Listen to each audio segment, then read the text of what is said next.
السلام عليكم ورحمة الله تعالى وبركاته، والصلاة والسلام على أفضل الخلق سيدنا محمد وعلى آله وصحبه وسلم. نرحب بكم مجددا، وكم يسعدنا حضوركم ويشرفنا في شهر التدريبات الأسبوع العربي للبرمجة في دورته الرابعة التي تحمل عنوان تطبيقات اللغة العربية الذكية. ويسعدني أن تكون الأستاذة حنان غازي من الكويت مقدمة التدريب لهذا اليوم، وفي إدارة الحوار المبدعة والمتألقة على الدوام صديقتي الأستاذة هادية عامر الرياحي من تونس. أتمنى لك كل التوفيق أستاذة حنان، وللأستاذة هادية أيضا بالتوفيق. تفضلي أستاذة هادية، لك الكلمة.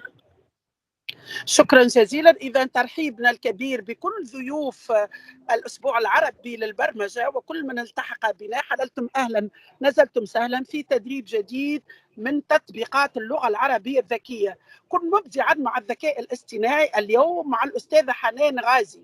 رحبوا بها الترحيب الكبير، والكل الأكيد سيستمتع كثيرا مع هذه المدربة بقياس عالمي. الحقيقة أعي ما أقول أعرفها جيدا. من حظنا اليوم أن تكون معنا الأستاذة حنان غازي. مرحبا بالجميع، أهلا وسهلا بكم، وإن شاء الله متعة تدريب اليوم. نعم حنان، معك يا أستاذ. الشريحة الموالية. تمام. إذن من هي الأستاذة حنان لمن لا يعرفها؟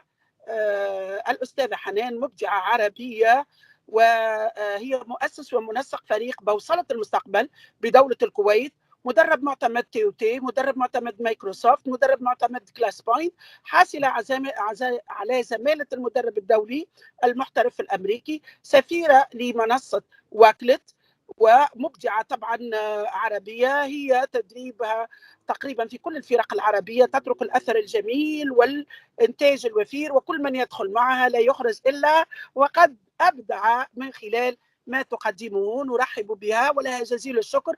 أصبحت من مدربي الأسبوع العربي للبرمجة، وهذا فخر لنا ونعتز بها وبكل مدربينا. إذن الصوت واضح حنان؟ نعم حبيبتي، أنا واضح. نعم، وأنا فخورة جدا والله. امبارح قلت لها إن شاء الله مع بعض من أول الحصة، فأجدني معها في التقديم. والله سعيدة جدا، سبحان الله يعني. سبحان الله سبحان الله. القلوب عند بعضها، ويا رب يكون تدريب رائع. نرافقكم إذن الأستاذة إن شاء حنان الله. من الكويت مبدعتنا إن شاء الله، ومعكم الأستاذة هادية من تونس، وسنرافقكم إن شاء الله في هذا التدريب الرائع. كما قالت الأستاذة حنان، حاولوا التفاعل معها. أي سؤال يكتب على الشات، ولكن ستجيب الأستاذة في آخر الحصة على كل أسئلتكم، ويكون التفاعل جيد إن شاء الله. فقد اكتبوا الأسئلة وسننقلها تباعا للأستاذة حنان التي ستتولى الإجابة على كل أسئلتكم إن شاء الله. إن شاء الله تفضل إن شاء الله. حنان. شكرا جزيلا أستاذة هادية. سبحان الله زي ما أنت قلتي، كان ليا نصيب أن أنت تكوني النهاردة معايا من بداية الورشة. يعطيكي ألف عافية على التقديم الرائع والجميل، جزاك الله خير. شكرا لأستاذة ملاك على استضافتها ليا اليوم. إن شاء الله يكون تدريب موفق وعند حسن ظن الجميع. طبعا قبل ما نبتدي ورشتنا، بسم الله الرحمن الرحيم. قليل يعني تقديمك قليل من كثير يعني، وجميل أن ننطلق بالقرآن. تفضلي. إن شاء الله نكون عند حسن ظن الجميع بأمر الله. بسم الله الرحمن الرحيم. رب اشرح لي صدري ويسر لي أمري واحلل عقدة من لساني يفقه قولي. طبعا في البداية وبعد الترحيب الجميل اللي انتوا يعني والثناء، لا يسعني غير اني انا ارحب بيكم انا كمان، واشكركم على تواجدي معاكم في الدورة الرابعة للأسبوع العربي للبرمجة. وطبعا ده طبعا زي ما كلنا سامعين ومتابعين وعارفين ان هو تحت عنوان التطبيقات الذكية للغة العربية. ان شاء الله انا يعني حاولت ان انا ابحث لكم عن افضل التطبيقات اليوم واشارككم بيها، وان شاء الله تستمتعوا بورشة اليوم وبالتطبيق معايا. طبعا مش هعيد مرة تانية التعريف بنفسي. معاكم حنان غازي، أنا مدرب معتمد من دولة الكويت، مصرية وأقيم في دولة الكويت. التعريف أستاذة هادية الله يعطيها ألف عافية قامت بالتعريف عني، فرح ندخل وأخدكم معايا في رحلة من الإبداع في عالم الذكاء الاصطناعي، وهي فعلا النهارده راح تكون رحلة جميلة لكل اللي بيحب ومتابع وعنده شغف بإنه يتعرف على تطبيقات الذكاء الاصطناعي. إن شاء الله بتبقى رحلة جميلة وموفقة بأمر الله. طبعا أنا كنت حابة إن أنتوا تكونوا يعني يكون في تفاعل أكتر. أنا شايفة بالصف معايا 15 بس، فأتمنى إن العدد الموجود معايا كله ينضم. قبل ما افتح لكم الصف مرة تانية، حابة أعرفكم على بعض القواعد اللي حابين بس نلتزم فيها. أتمنى إن الكل يكون معاه ورقة وقلم، وأنا بيهمني جدا الموضوع ده، يكون الكل معاه ورقة وقلم. أي نقطة، أي استفسار، أي معلومة جديدة، حاولوا يا جماعة دايما يكون معاكم ورقة وقلم لتسجيل أي ملاحظة أثناء الورشة. طبعًا أتمنى إن يكون في تفاعل ومشاركة، لإن دي هتدّيني حماس إن إحنا نكمّل مع بعض بطاقة إيجابية، إن يكون في إنصات وتركيز، يعني نحاول ما ننشغلش بأي شيء تاني، وبعدين المعلومة تتقال وبعدين نرجع نسأل فيها مرارًا وتكرارًا، فده بيضيّع من وقتكم. رفع الإيد عند المشاركة إذا أنا قُلت معلومة وكانت سريعة. بس حضراتكم ارفعوا إيديكم، والأستاذة هادية إن شاء الله بدورها راح تنبهني. نتأكد من إن الكاميرات والمايك يكون مقفول، علشان أنتم عارفين الورشة بتكون مسجلة، وإن شاء الله الاستفسار راح يكون مفتوح للكل والجميع في نهاية الورشة. بس تسمحكم مرة تانية والكاميرا بإن أنا مغلقة أستاذة حنان حتى نحصل على تسجيل جيد. تمام، الحمد لله، الحمد يعني لله. كل الكاميرات مغلقة بحول هو الله. حفظًا من على يريد خصوصيتهم إن الاستفسار شاء الله. يرفع اليد سمعتيه الكلمة، أو نترك الاستفسارات في آخر الساعة. عمل جيد سيكون إن شاء الله. إن تفضلي. شاء الله. أنا فتحت لكم الكود مرة تانية بس عشان نقدر نتفاعل مع بعض، وآخد منكم بعض بعض الأسئلة أو بعض الحاجات اللي تهمكم إن أنتم تعرفوها النهارده، فيا ريت تنضموا للصف. إحنا دلوقتي 15، وأنا شايفة إن العدد اللي معانا أكبر من كده، فيا ريت يكون في تفاعل يا جماعة. يعطيكم ألف عافية. فقط نرقن على الرابط وسنجد نفسنا في فصل الأستاذة حنان. يعني جيد جدا التفاعل على أداة كلاس بوينت العالمية. تفضلوا. في ناس كاتبة لي كيف أنضم للصف، راح أنسخ لكم الرابط مرة تانية. أو أستاذة هادية إذا سمحتي، هو أنا حاطاه بالشات بس نكرره مرة تانية عشان يقدروا ينضموا، عشان نبتدي إن شاء الله خطواتنا. آه، إن شاء الله راح نبتدي مع بعض بعض الأسئلة التفاعلية الخفيفة جدا، مش محتاجة منكم غير تفاعل بسيط. أنا حتى الأدوات مش عارفة مختفية، أدوات كلاس بوينت مش ظاهرة عندي للأسف. طيب، عموما مش هنضيع فيها وقت إن شاء الله. أنا كنت حابة بس إن أنا أسألكم سؤال، وسؤالي هو كان هل أنتوا جربتوا إن أنتوا تصمموا باستخدام برامج الذكاء الاصطناعي؟ أنا متابعة معاكم على الشات، الإجابة بنعم أو لا، أو جربتوا بس ما استمرتوش. يعني يا ريت أشوف إجاباتكم، حابة إن أنا أشوف إجاباتكم. يا ترى أنتوا جربتوا؟ ياه! كل الناس ديّة ما جرّبتش؟ لأ، إن شاء الله بعد ورشة اليوم إن شاء الله الكل راح يجرّب، وراح ينجح في إنه هو يكون له بصمة في الذكاء الاصطناعي إن شاء الله. هايل، في ناس سيكون معانا تدريب رائع جرّبت. ما دام الأغلب لا يعرف، فاليوم سيعرف من خبيرة عالمية يعني الله يخلّيكِ يا أستاذة، المكان المناسب يعني الآن. حبيبتي أستاذة. آآ ليش ما فهمت، دخلت للتو. أنا سؤالي لحضراتكم، هل أنتم جرّبتوا إن أنتم تشتغلوا ببرامج جرّبتوا تصمموا، جرّبتوا تشتغلوا ببرامج الذكاء الاصطناعي؟ آآ هل أنتم يعني حاولتوا حتى مجرّد المحاولة؟ تمام، كويس جدًا، ما شاء الله على التفاعل، شيء رائع جدًا، جدًا، جدًا. أنا حابة إن يكون في تفاعل، لإن التفاعل ده صدقوني نتيجته بتكون إيجابية ليكم وليّا إن شاء الله. طيب، بالنسبة للناس اللي ما جرّبتش، إن شاء الله وعد إن أنتم تجرّبوا. بعد ورشة اليوم. أما الناس اللي هي قامت بالتصميم أو قامت بالعمل ببرامج الذكاء الاصطناعي، هل يا ترى في مشاكل قابلتكم خلتكم آه، يعني تفقدوا حماسكم لتكرار التجربة أو شيء؟ هل في مشاكل قابلتكم؟ العمل على كانفا حلو جدا، كانفا ما شاء الله يعني أسطوري.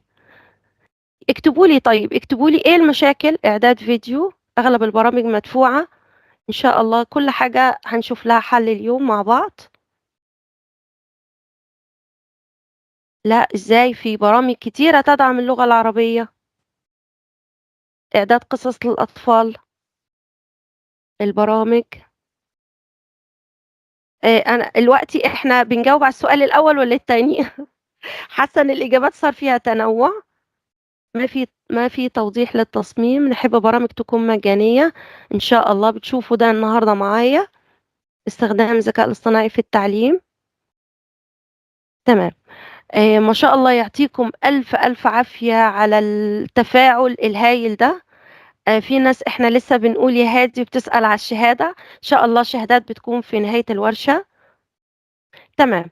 جزاكم الله كل خير. شكرا على تفاعلكم، شيء رائع، وبجد أنا مبسوطة جدا إن أنتم متفاعلين معايا.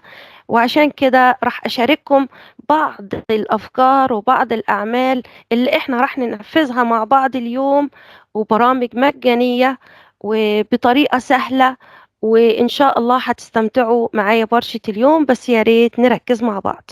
ده أول تطبيق. بس قولوا لي الصوت واضح؟ الصوت واضح يا أستاذة عالية، أستاذة هادية أقصد؟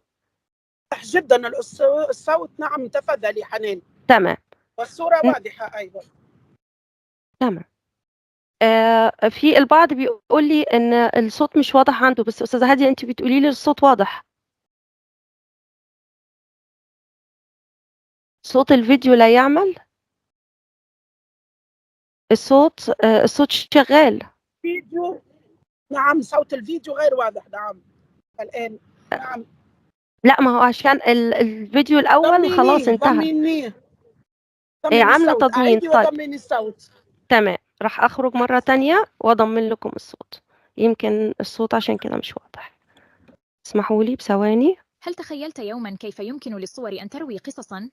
وهل فكرت يوما في إضافة لمسة سحرية لصورك الثابتة لتجعلها تتحدث وتنطق بالكلمات؟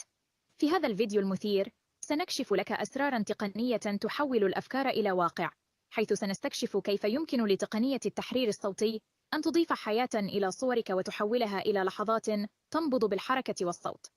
هل أنت مستعد لاستكشاف عالم مليء بالإبداع والسحر؟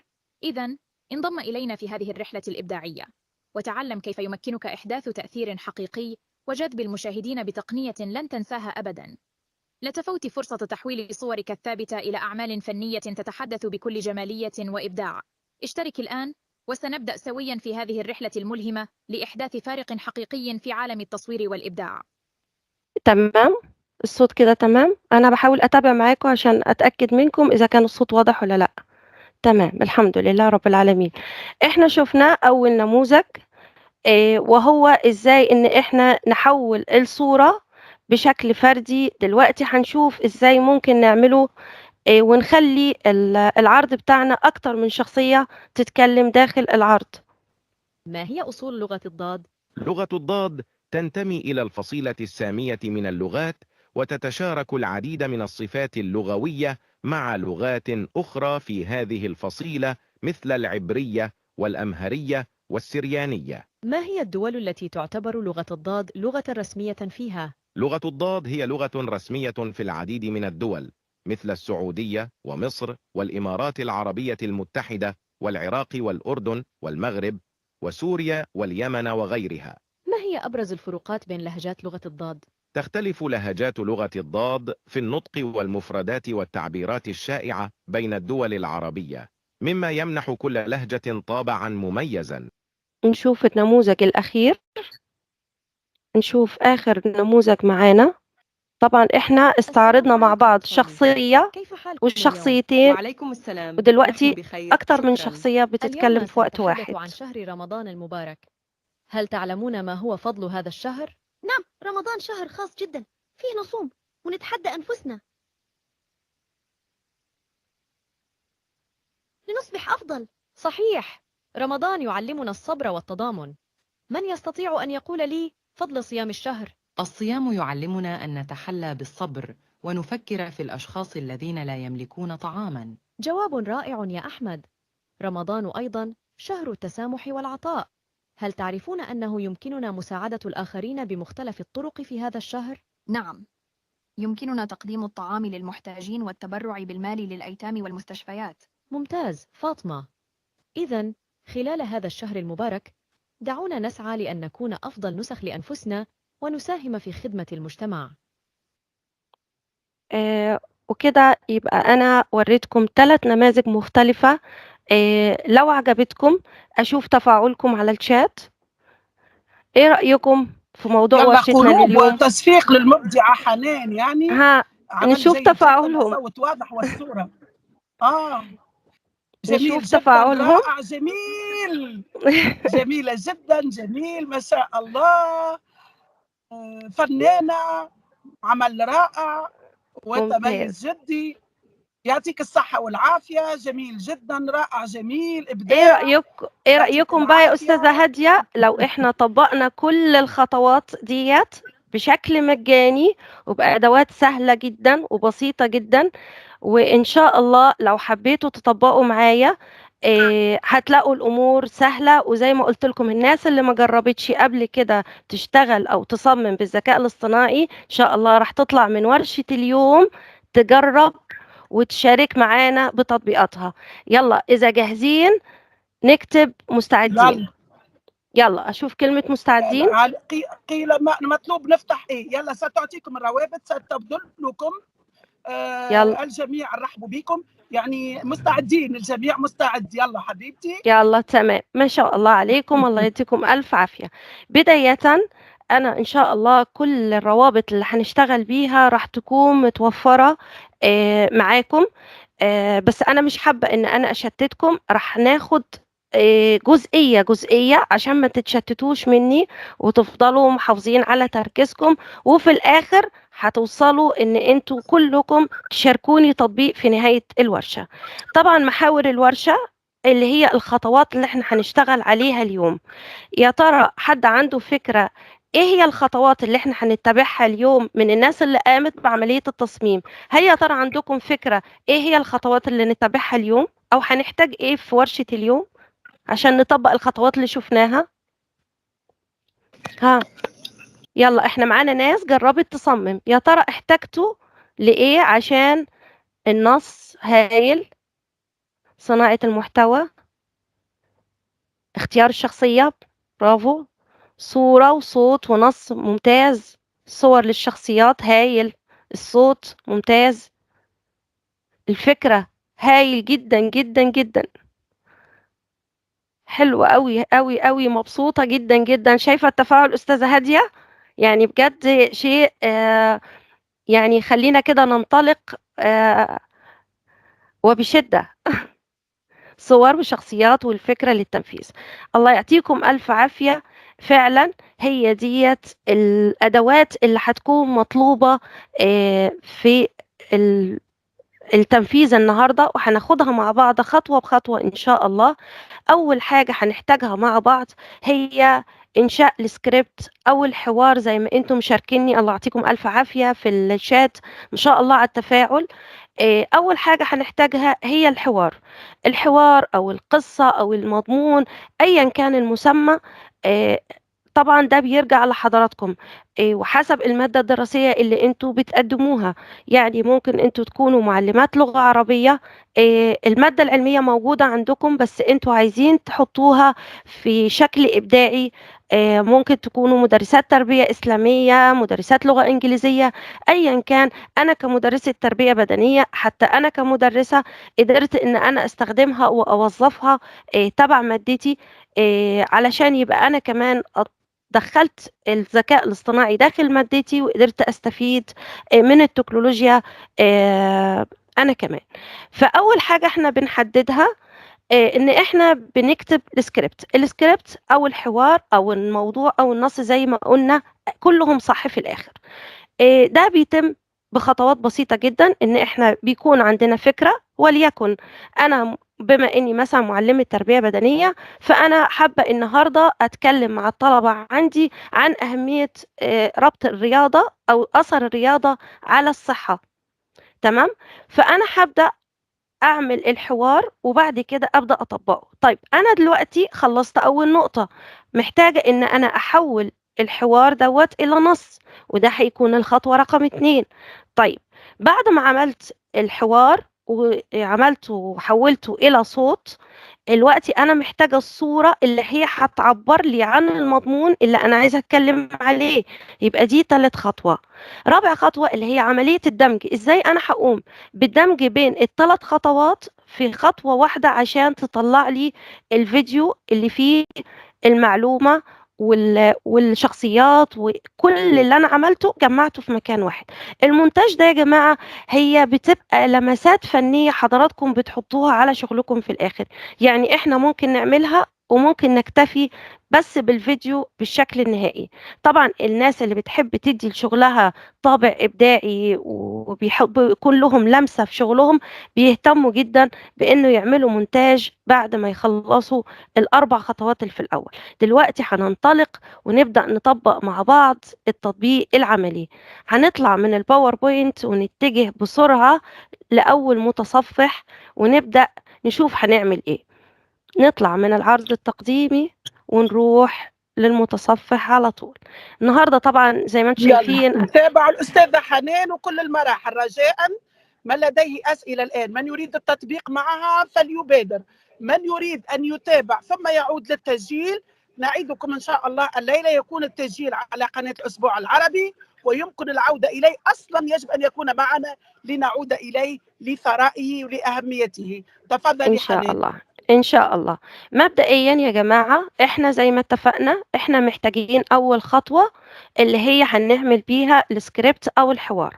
وهنا إحنا ما شاء الله يعني برامج الذكاء الاصطناعي في حالة تنافس مستمر، كل يوم عندنا جديد. دلوقتي عندنا الشات جي بي تي مجاني ممكن نستخدمه. عندنا شركة جوجل نزلت لنا تطبيق نستخدمه مجاني. شركة مايكروسوفت نزلت لنا تطبيق مجاني نقدر نستخدمه.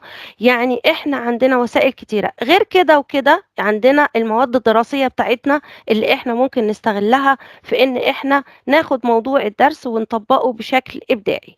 يبقى احنا ممكن نستخدم اي تطبيق انتوا بتحبوه او بتفضلوه وتشتغلوا عليه. مفيش اي مشكلة لان كل التطبيقات في الخطوة دي هتكون مجانية. أنا دلوقتي هدخل على الشات جي بي تي.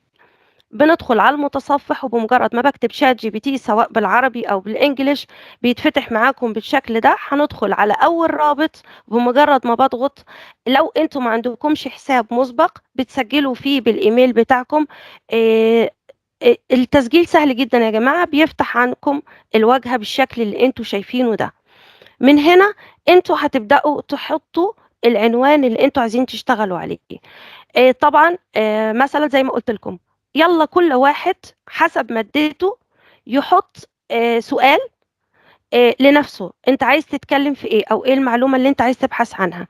بس هنقول حاجة بسيطة جدا، ان احنا هنقول له احنا عايزينه في صيغة حوار يكون مثلا بين معلمة و3 من الطلبة، 2 من الطلبة، طالب واحد، زي ما انتوا حابين. شوفوا انتوا عايزين الحوار يكون بين كام شخص وابدأوا اكتبوا السؤال عشان ده يبقى عشان انتوا لما نطلع من الورشة انتوا تقدروا تستفيدوا بالشغل اللي انتوا عملتوه معايا.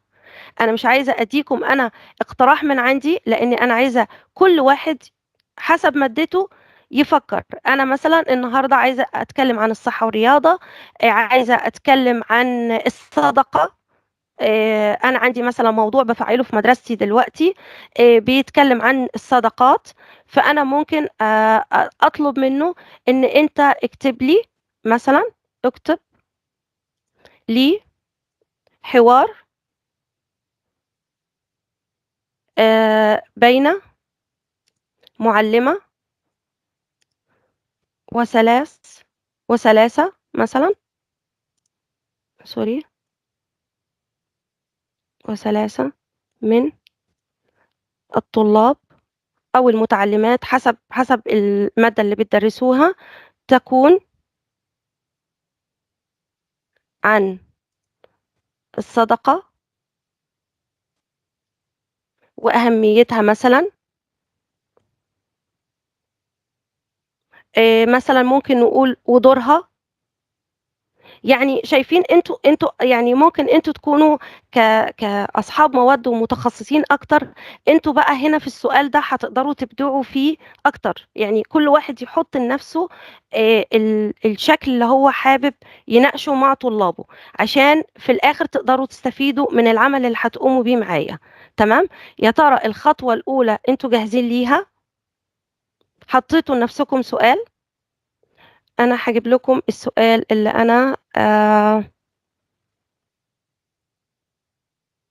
انا كنت مجهزة سؤال كان عن الذكاء الاصطناعي. او مثلا انا عندي دلوقتي قيمة الحفاظ على الممتلكات العامة. تمام؟ عندي من ضمن القيم اللي احنا بنفعلها داخل المدارس اللي هي الحفاظ على الممتلكات العامة. تمام؟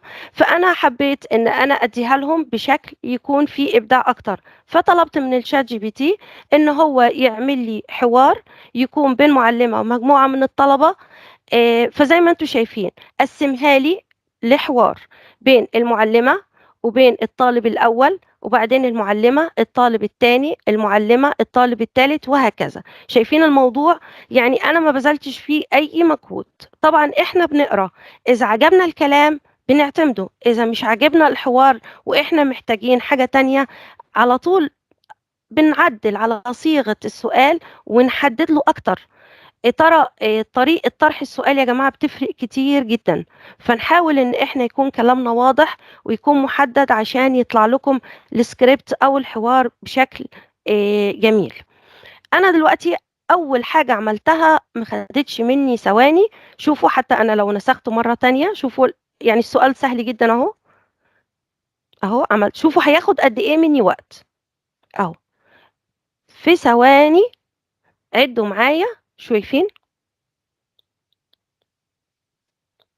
في ثواني الشات جي بي تي عمل لي الحوار اللي بين المعلمة، وكمان اداني الطالب الأول والطالب الثاني والطالب الثالث، ودي طبعا هتكون مهمة جدا وهنعرف مهمة ليه.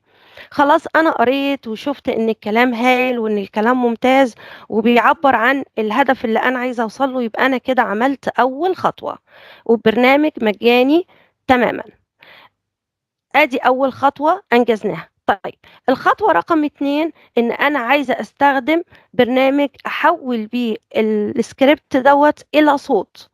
من افضل البرامج ومن اكترها تعدد في الاصوات، هي طبعا في برامج كتيرة بس انا قلت لكم انا مش عايزة اشتتكم اليوم، انا عايزة يكون كلامنا دقيق عشان الناس اللي اول مرة تطبق ما تهش مني. هندخل كلنا على المتصفح مرة تانية ونكتب له 11 لابس، وناخد أول رابط معانا. 11 لابس يا جماعة من التطبيقات الممتازة جدا. أولا مجرد إن أنتوا بتسجلوا بالإيميل بيديلكم 10,000 حرف، و10,000 حرف ديت يعني يعني عدد كبير جدا، مش هنخلصه في مرة أو 2 أو 3. أنا بقعد أشتغل عليه فترة كبيرة. إذا خلص مننا هعرفكم إزاي أنتوا ممكن تجددوا الاشتراك وتحصلوا على 10,000 حرف مرة تانية. إذا كانت الخطوة الثانية وهي الدخول على تطبيق 11 لابس، بس نكتب بالمتصفح 11 لابس. أنا ممكن أحط لكم الباركود بتاعه للي حابب يدخل. ده الشات جي بي تي اللي حابب يدخل عن طريق الباركود، أو اللي حابب إن أنا أحطه لكم في الشات برضو زي ما تحبوا. بس بما إن هي التطبيقات دي سهلة وأنتوا أكيد يعني سامعين فيها مرارا وتكرارا، دلوقتي ادي التطبيق الاول اللي حابب يدخل عليه الشات جي بي تي ويحط سؤال لنفسه ويبدأ يجرب معايا. التطبيق التاني وهو ان شاء الله هيكون معانا 11 لابس.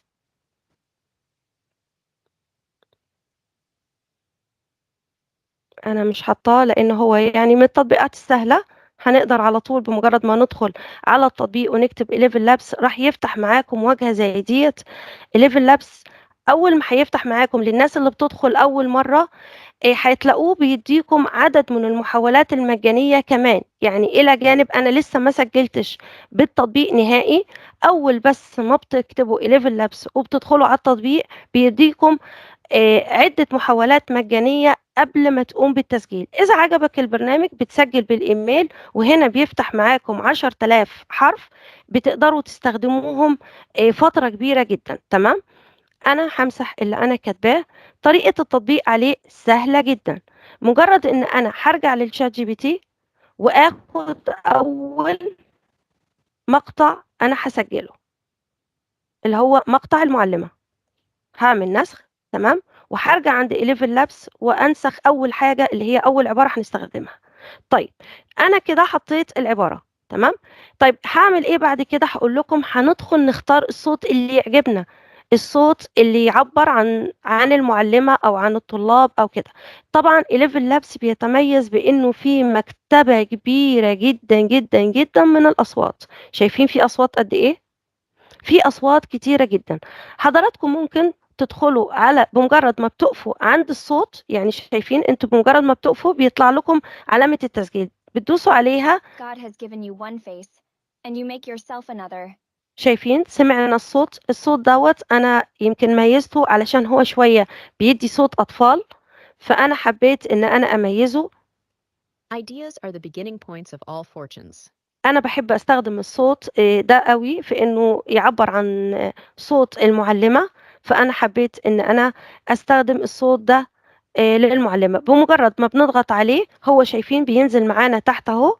تمام، وهنا هنروح نعمل جنريت. بس أدي كل الموضوع، خطوات سهلة جدا وبسيطة جدا، مش هتاخد منكم ثواني. صباح الخير أيها الأطفال الرائعون.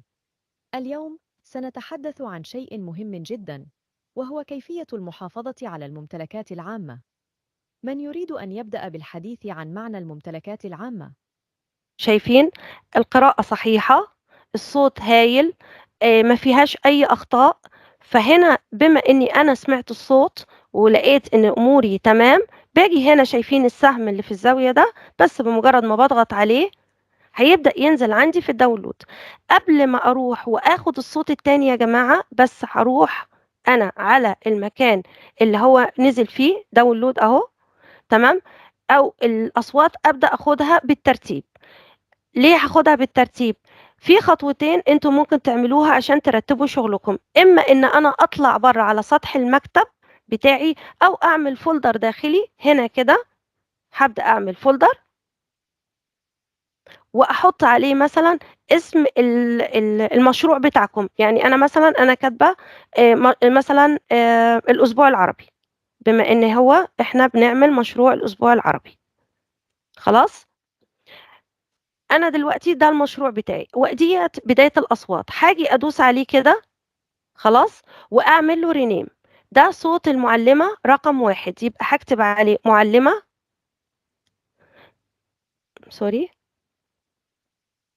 معلمة واكتب رقم 1 وادخله داخل الملف. تمام، هبدأ اخد كل مقطع صوتي وامشي بالترتيب. كل مقطع صوتي اسجله واسمعه واعتمده. تمام، خلاص صارت امور الاوكي، اروح اعمل له ترتيب. لازم ارقم المقاطع الصوتيه. ليه بنرتب المقاطع الصوتيه؟ عشان احنا يا جماعه بنشتغل شغل بروفيشنال، شغل كله ابداع، شغل بترتيب، يبقى انا لازم شغلي يكون مرتب. انا سجلت اول مقطع صوتي، ما ينفعش افضل اسجل اسجل اسجل وبعد كده وقت ما اجي اجمع الاصوات في النهايه الاقي انا مش عارفه الصوت ده رقم كام ولا ده صوت مين. فالافضل ان انا واحده واحده ابدا ارتب شغلي. انا خلصت المقطع الاول هشيله واروح للشات جي بي تي اخد الطالب الاول اهو بمجرد ما بنسخه، وهنمشي بنفس الطريقة على كل المقاطع. تمام. هنا أنا هغير من هنا الصوت. أنا ده صوت طالب، فأنا عايزة صوت يكون شوية بيدي على طفولة، فهنسمع God has given you one face, and you make yourself another. الصوت ده كويس. شايفين Happiness can exist only in acceptance. الصوت ده كمان حلو بإنه يكون صوت لأطفال، فأنا ممكن أخد الصوت دوت. تمام. وأروح أضغط جنريت مرة تانية.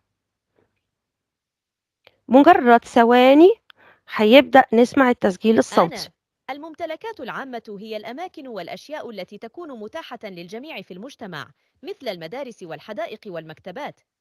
تمام. القراية صحيحة وما عندناش فيها أي أخطاء، نقدر نعتمدها.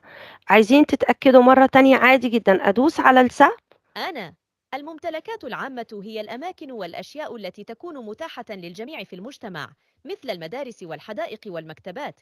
تمام. أروح أعمل له داونلود، وبعدين أرجع هنا عندي ادي الصوت رقم 2، بس مجرد ان انا اقف عليه واعمل رينيم واعمل ده رقم 2. تمام. واضمه للتسجيل مثلا، او مثلا انتوا ممكن تسموه طالب 1 مثلا، او طالب رقم 1. تمام. اهو. وادخله عشان زي ما قلت لكم الشغل بالنسبة لكم يبقى مرتب. انا هبدأ امشي كل الخطوات بنفس الطريقة. انا طبعا عشان ما اخدش من وقتكم، اذا كانت الخطوة دي واضحة لحد كده اكتبوا لي على الشات واضح او ايموجي او اي شيء. تمام. واضح لحد جدا أستاذة سفيناز، إذا واضح جدا، واضح خالد. تمام. أيضا خطوة. الكل واضح يعني. تفضلي تمام. حنان، احنا لحد أبدعتي، كده واصلي. لحد كده احنا خطواتنا بسيطة جدا جدا وسهلة التطبيق. رحنا على الشات جي بي تي، كتبنا السكريبت، وبعدين اتجهنا الى التسجيل الصوتي. وزي ما قلت لكم اهم حاجة في العمل هو ان احنا نكون منظمين. تمام. خلصت تاني خطوة، وهي ان انا قدرت ان انا اسجل كل الملف بتاعي، وبدأت ادي لكل مقطع صوتي اديله المسمى بتاعه عشان لما اجي بعد كده اطبق يكون شغلي مظبوط. طيب انا خلصت الخطوة الاولى والتانية وما اخدتش مني وقت اطلاقا. تمام كده. طيب انا دلوقتي محتاجة الصورة اللي انا هطبق عليها. طبعا قبل ما نطلع من 11 لابس، يا جماعة إذا أنتوا مثلا أول مرة تجربوا وقعدتوا استهلكتوه وقعدتوا تكتبوا ولحد ما لقيتوا إن أنتوا استنفذتوا كل يعني كل الحروف اللي عندكم خلصت، هتلاقوا الدايرة اللي هنا دي خلاص اكتملت. طيب أنا لسه عايزة، خلاص بقى أنا فهمت إزاي الدنيا ماشية وعايزة أطبق بنفسي وعايزة أبدأ بقى أشتغل من جديد. بمنتهى البساطة إن أنا بعمل مغادرة، بطلع أعمل ساين أوت. تمام. أهو هطلع من الحساب خالص أهو. شايفين أنا لما بطلع اداني أهو دي اللي قلت لكم عليها قبل ما أفتح حساب وقبل ما أسجل بالبرنامج وقبل ما أعمل أي حاجة. أنا ممكن أسجل مرة تانية أهو. هاخد مقطع تاني للمعلمة. لاحظوا هنا إن أنا مش مسجلة بالبرنامج، أنا هنا مش مسجلة أهو على البرنامج. هعمل لصق. شايفين أنا كده بره البرنامج مش مسجلة. هختار أي صوت من الأصوات الموجودة، مثلا نشوف الصوت ده نسمعه.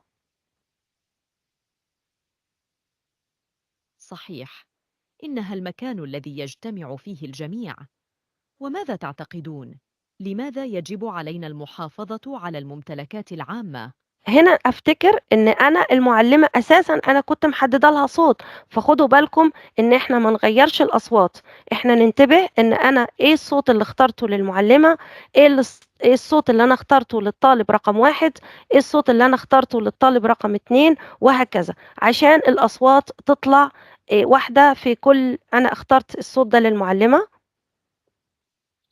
تمام. فاشوفوا احنا صحيح، اهو. إنها المكان الذي يجتمع فيه الجميع. وماذا تعتقدون؟ لماذا يجب علينا المحافظة على الممتلكات العامة؟ خلاص أنا سامعة إن القراية صحيحة 100%، عملت لها داونلود وبنفس الطريقة هروح أعمل لها رينيم وأدي لها رقم.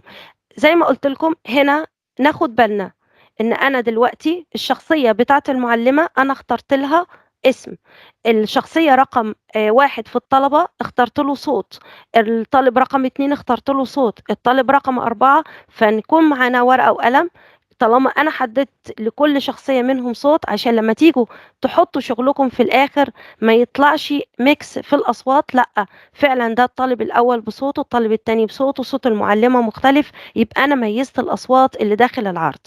تمام. ودي قبل ما نسجل. طيب أنا دلوقتي عايزة أسجل وأنا ما عنديش غير إيميل واحد وحابة إن أنا أشتغل على البرنامج تاني. هنروح على تطبيق اسمه تيمب ميل أو مهمل. كل دي بتديكم إيميلات مؤقتة، إيميلات مؤقتة. بمجرد ما بنكتب تيمب ميل أهو بيطلع معاكم بالشكل ده. بدوس على أول رابط أهو، هيديكم هنا إيميل. الإيميل دوت بنستخدمه بشكل مؤقت وكل ما ينتهي، وده ممكن تشتغلوا بيه على معظم البرامج. الليوناردو محتاجين إن انتوا تعملوا إيميل، ممكن تخش تاخدوا إيميل من عليه وتفعلوا البرنامج وتخلصوا محاولاتكم. خلص ممكن ندخل مرة تانية وهكذا. طيب أنا هنا أخدت الإيميل هعمل له نسخ وأروح أسجل في البرنامج أهو، وأبدأ هنا أسجل لصق. هيقول لي حطي باسورد. لحظة اهو هحط باسورد. طبعا الباسورد انتوا ممكن تكتبوا اي حاجة. تمام. هكتب مثلا اي شيء.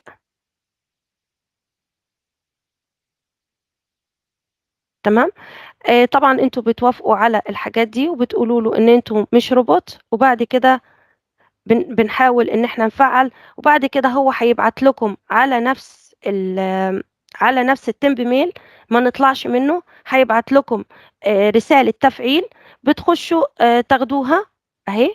بعت لكم اهي الرسالة. شايفين الخطوات كلها بسيطة وقدامكم. انا بدخل معاكم برنامج قدامكم اهو. بس بمجرد ما هدوس هنا لا احتجت ان انا اعمل ايميل ولا احتجت اي شيء. خلاص قدرت ان انا ادخل التطبيق مرة تانية وابدأ اشتغل عليه وبمنتهى السهولة. زي ما قلت لكم تقدروا تفعلوا نفس الخطوات ديت مع معظم البرامج اللي بتشتغلوا عليها بالذكاء الاصطناعي، وبتقولوا ان هي بتبقى طالبة منكم اشتراك مدفوع او بتديكم ليميت معين او كلام من ده. لا، بنفس الطريقة استخدموها وإن شاء الله هتتفاعل معاكم وهتقدروا تستخدموها أكتر من مرة. تمام. دلوقتي احنا وصلنا للخطوة اللي بعديها، ان انا عايزة اعمل صورة. الصورة يا جماعة في برامج كتيرة جدا جدا جدا ممكن اعمل عليها الصورة، منها كوبايلوت او او ليوناردو او اي برنامج. انا معايا برنامج النهارده جديد، انا عارفه ان ليوناردو انتوا سمعتوا عنه كتير. انا معايا برنامج النهارده راح احطه لكم برضو. نطلع من 11 لابس كده، هو دوره معانا انتهى. هنروح للتطبيق اللي بعده. لو انا سريعه او في حاجه انتوا حاسين ان انا كنت سريعه فيها قولولي. طبعا كوبايلوت كلنا عارفينه، بيدينا 15 محاولة كل يوم. من أروع التطبيقات اللي أنا ممكن أكتب عليها بالعربي أو الإنجليزي، هيديني نتائج حلوة جدا جدا جدا. يعني أنا هنا لو طلعنا وجيت هنا كتبت له بالعربي نفس الكلام اللي أنا كاتباه بالإنجليزي هيديني نفس النتائج. لا، لو أنا قلت له إنشاء، يلا كلنا نكتب مع بعض إنشاء. سوري بالإنجليزي أهو. هنكتب المرة دي بالعربي إنشاء. ممكن نكتب إنشاء، ممكن أكتب توليد، ممكن أكتب له أي شيء. تمام. إنشاء صورة. إنشاء صورة مثلا. أنا عايزة الصورة ما تكونش أنا عايزة صورة تكون واقعية، يعني تكون صورة حقيقية، فأنا هكتب له واقعية. تمام. صورة واقعية. تمام. الصورة الواقعية اللي أنا عايزاها لإيه بالظبط؟ هقول له لمعلمة. طيب المعلمة دي ايه وصفها؟ هقول له ترتدي. شوفوا، على قد ما تحطوا الوصف دقيق على قد ما هتلاقوا النتائج إبداعية. هقول له عايزاها ترتدي الحجاب مثلا. مثلا ممكن نقول له شوفوا انتوا حابين مثلا ايه الوصف اللي انتوا حابينه. مثلا ممكن نقول لها تجلس داخل الصف مع مجموعة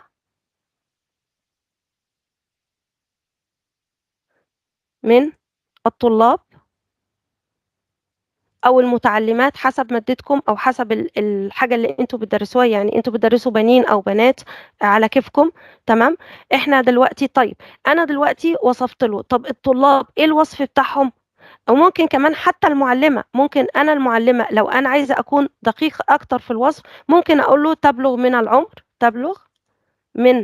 العمر مثلا 35 عام مثلا، أو 35 سنة زي ما تحبوا يعني 35 سنة. طيب بالنسبة للطلاب أنا عايزة أوصفهم أكتر، ممكن أقول إن هم يرتدون لا أنا لحظة، مؤشر. هنا هنكتب مثلا أنا عايزة أميز الطلبة أكتر، يعني عايزة أوصفهم وصف أكتر.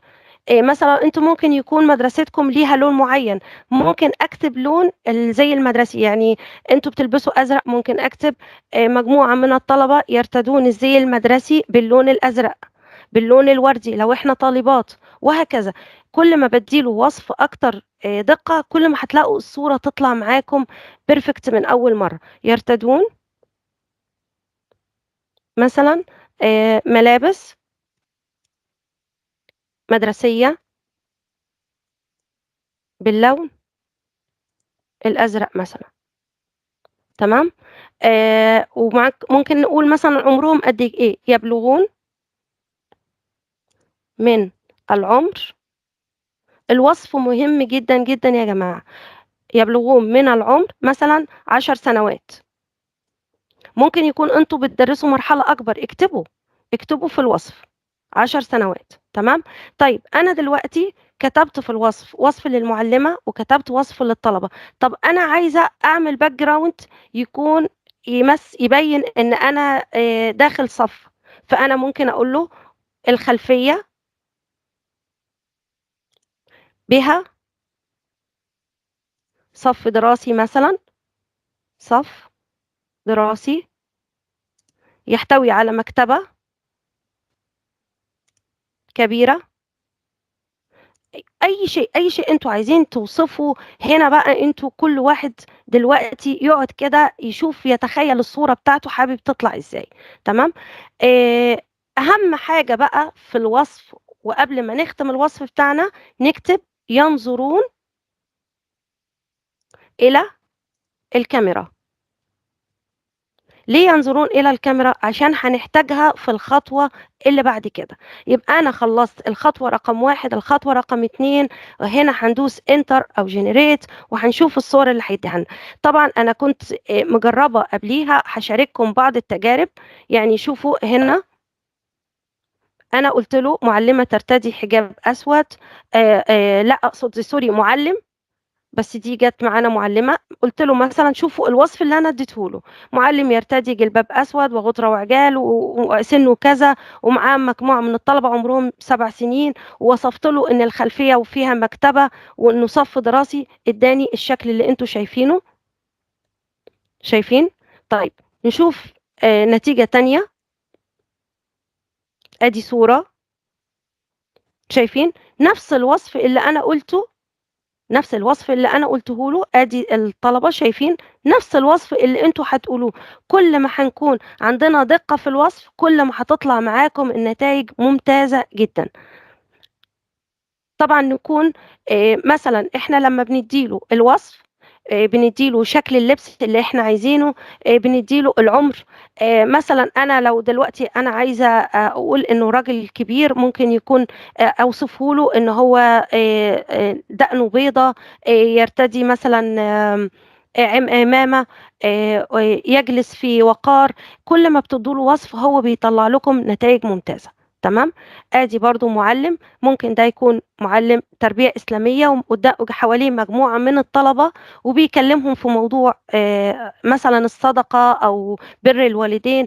الصورة جدا معبرة، وزي ما انتم شايفين اداني الوصف. يا ترى لحد كده أمورنا واضحة؟ ده أول تطبيق ممكن تعملوا عليه الصور. نشوف اللي احنا كتبناه له دلوقتي. شايفين يا جماعة؟ ده الوصف اللي أنا لسه كاتباه له باللغة العربية. ادي المعلمة وادي الطلبة لابسين اللون الازرق زي ما انا طلبت. ادي الطلبة وادي المعلمة كلهم اتجاههم للامام. شايفين دقة الصورة؟ شايفين الجمال؟ وباللغة العربية اهو.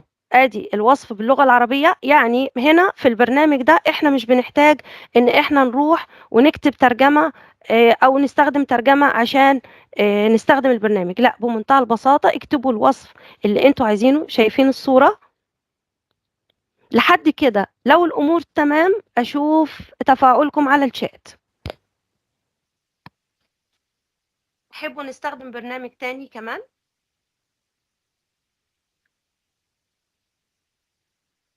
ممكن نصمم نفس الصورة على برنامج تاني، بس هنا هنحتاج إن إحنا نحول النص أو الوصف نحوله إلى اللغة الإنجليزية. هتقولوا لي صعبة؟ هقول لكم لا أبدا مش صعبة. لحد دلوقتي يا جماعة انتوا شفتوا أي برنامج إحنا استخدمناه برنامج مدفوع أو باشتراك؟ لحد دلوقتي الناس اللي قالت لي البرامج مدفوعة أو باشتراك، هل انتوا شفتوا لحد دلوقتي برامج مدفوعة أو باشتراك؟ حتى اللي باشتراك أو المحدود أو اللي بيديكم ليميت معين، قدرنا ان احنا نتغلب على المشكلة. لحد كده أمورنا تمام. طيب أنا دلوقتي هاخد نفس الوصف اللي أنا كتبته. أنا هاخد الوصف ده ورحت هنا للترجمة. فين الترجمة؟ اخد الاول النص اللي انا كتبته عشان ما ارجعش اعيده مرة تانية واخد من وقتكم.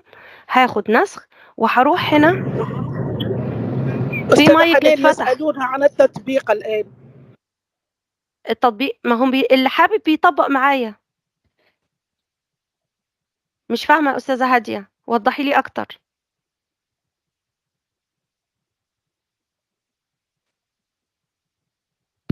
شنو المقصود بالتطبيق؟ احنا ماشيين مع بعض خطوة بخطوة وبالراحة خالص، يعني عشان اللي عند بيطبق من معايا. التحق ولم يتابع من البداية، الروابط موجودة في الأعلى ويمكنه متابعة الأستاذة حنان ثم يعود للتسجيل. سنوافيكم بالتسجيل مباشرة إن شاء الله الليلة إن شاء الله بعد التدريب. إذا ان نتابع شاء مع الله. الأستاذة حنان حتى نطبق بامتياز بعد ذلك. ان تفضلي شاء الله. حنان. احنا دلوقتي ماشيين الخطوات استاذه هاديه، والناس اللي داخله علينا او دخلت متاخر ان شاء الله راح امشي معاكم الخطوات مره تانية، بس ما راح تكون بالتفصيل. راح اوريكم نتائج التطبيق واحده واحده عشان تقدروا ان شاء الله تطبقوا معانا. التطبيق التاني اللي احنا والأستاذة شافي هنشتغل. تقول طبقت وممتاز، يعني من انطلق معك أبدع معك، البقية لهم العودة إلى التسجيل. تفضلي ان إذا. شاء الله. ان شاء الله. الله يعطيكم العافيه. طبعا الناس المتفاعله وبتطبق معايا، انا بحاول اكون بطيئه بس في نفس الوقت مش عايزين نكون مملين وتزهقوا مني. احنا دلوقتي استخدمنا اول تطبيق، وزي ما قلنا ان هو تطبيق مجاني وسهل التطبيق عليه جدا جدا. تمام. بس انا عشان انا شايفاكم متفاعلين معايا فانا هديكم تطبيق تاني راح يديكم برضو نتائج ممتازة، وهو برضو هيديكم نتائج مجانية، وهعرفكم ازاي تستغلوا ال ال ال القدر المجاني، ولو خلص معاكم ازاي برضو تجددوه. انا دلوقتي اهم حاجه ان انا التطبيق هيقبل مني الوصف او المطالبه او الصوره اللي انا عايزه اعملها هيوافق عليها بس باللغه الانجليزيه. فانا رحت لترجمه جوجل او اي ترجمه انتوا بتستخدموها، مفيش اي مشكله. هكتب له اللي انا عايزه اعمله وبعدين اعمل نسخ واروح على التطبيق التاني اللي هيعمل لي الصور. كل التطبيقات ان شاء الله راح تكون متوفره معاكم وهتكون موجوده عشان تقدروا تشتغلوا عليها. التطبيق ده هو حابه ان انا اشارككم فيه، بس هحط لكم الرابط بتاعه عشان اللي حابب يدخل ويجرب عليه برضو. تمام. ده برنامج برضو من ضمن البرامج الرائعه واللي هي بتديكم صور بسرعه جدا. انا بمجرد ما بدخل على AI Image Generate دوت، بمجرد ما بدخل عليه هقدر هنا اطبق نفس الخطوات اللي احنا لسه اشتغلناها، بس هتكون هنا باللغة الانجليزية. هحط الوصف، بمجرد ما حطيت الوصف في هنا بعض الحاجات المفروض ان انا هتعامل معاها. احنا هناك عملنا صورة واقعية، طب ايه رأيكم احنا لو جربنا الصورة المرة دي نعملها نظام 3D؟ هدخل هنا على الستايل. زي ما انتوا شايفين دي كلها ستايلات، مليان ستايلات، انتوا ممكن تخشوا يعني هتستمتعوا وانتوا بتجربوا وبتطبقوا وبتشوفوا وبتكتشفوا، هتلاقوا حاجات حلوة جدا وجميلة جدا. طيب انا من هنا زي ما انتوا شايفين بيقولوا لي اختاروا الشكل رياليستيك، ناتشرال، سينماتيك، بتختاروا فانتازي. كل ديت تعتبر ستايلات انتوا بتنقوا منها اللي انتوا عايزين تشتغلوا عليه. طيب انا عايزه هناك طبقنا على الواقعي، ان هي ادتني صوره واقعيه، يعني كأن فعلا معلمه حقيقيه داخل صف وانا لقطه لهم صوره هي ومجموعه من الطلبه. المره دي هنعملها كأنها 3D. هندخل هنا. تمام. وهنيجي عند ان شاء الله، بس كونوا دقيقين وارجعوا للتسجيل وامشوا معايا خطوه بخطوه، هتلاقوا الخطوات بسيطه جدا. زي ما قلت لكم هنضغط هنا على كلمه 3D. تاني هنرجع ندوس على اول رابط، شايفين؟ وهنضغط هنا، ومن هنا هنضغط على 3D. هتطلع معاكم انماط مختلفه، انا هاخد منها اول واحده 3D كاركتر. خلاص انا كده اخترت الستايل اللي انا عايزاه. هنا دي برضو حاجات حابين تجربوها وتكتشفوها، تجربوا واكتشفوا. ويعني يعني انا مش عايزه اقول لكم كل حاجه، لاني انا حابه ان انتوا تخشوا على التطبيقات وتكتشفوها بنفسكم، وما تقولوش المحاولات خلصت. عادي جدا المحاولات تخلص ونرجع نعمل ساين اوت ونرجع نسجل زي ما قلت لكم بالايميلات المؤقته، هيديكم نفس الامكانيات مره تانية. تمام. دي كلها عايز مثلا انتوا عايزين الصورة تبقى من بعيد من قريب، هنا برضو كل ديت حاجات انتوا بتختاروها حسب ما انتوا حابين الصورة تكون ازاي. تمام. شايفين كل دي زوايا انتوا ممكن تختاروا ما بينها. انا هاخد مثلا الشكل ده وهاجي هنا. في احيانا احنا لما بنيجي نعمل الصورة بيبقى فيها اخطاء، يعني بتلاقوا مثلا ايدين، العينين مش مظبوطة، في اكتر من شخصية، اللي احنا بنسميها النيجاتيف برومبت. حابين ان انتوا تحطوه بتكونوا مجهزينه، وان شاء الله راح احط لكم برضو على قناتي اللي متابعني على قناة التليجرام او على اي قناة من قنوات التواصل، هتلاقوا كل ان شاء الله حتى النيجاتيف برومبت، الوصف، كل شيء راح احطه لكم على القناة بحيث ان انتوا تقدروا ترجعوه. وان شاء الله بوصل استاذة هادية برضو كل الروابط بحيث ان هي تقدر تمدكم بيها ان شاء الله. هنا انا لو حابه ان انا احط نيجاتيف برومبت بحط، مش حابه مش مشكله، هو بيديني نتائج هايله من غير هنا من غير شيء يعني. هنا دي المقاسات يا جماعه اللي احنا بنشتغل عليها. في ناس بتشتغل على على الانستجرام فبتحتاج مثلا المربع، في ناس بتشتغل على الريلز بتحتاج اللي هو 9-16، في ناس بتشتغل على اليوتيوب بتحتاج 16-9.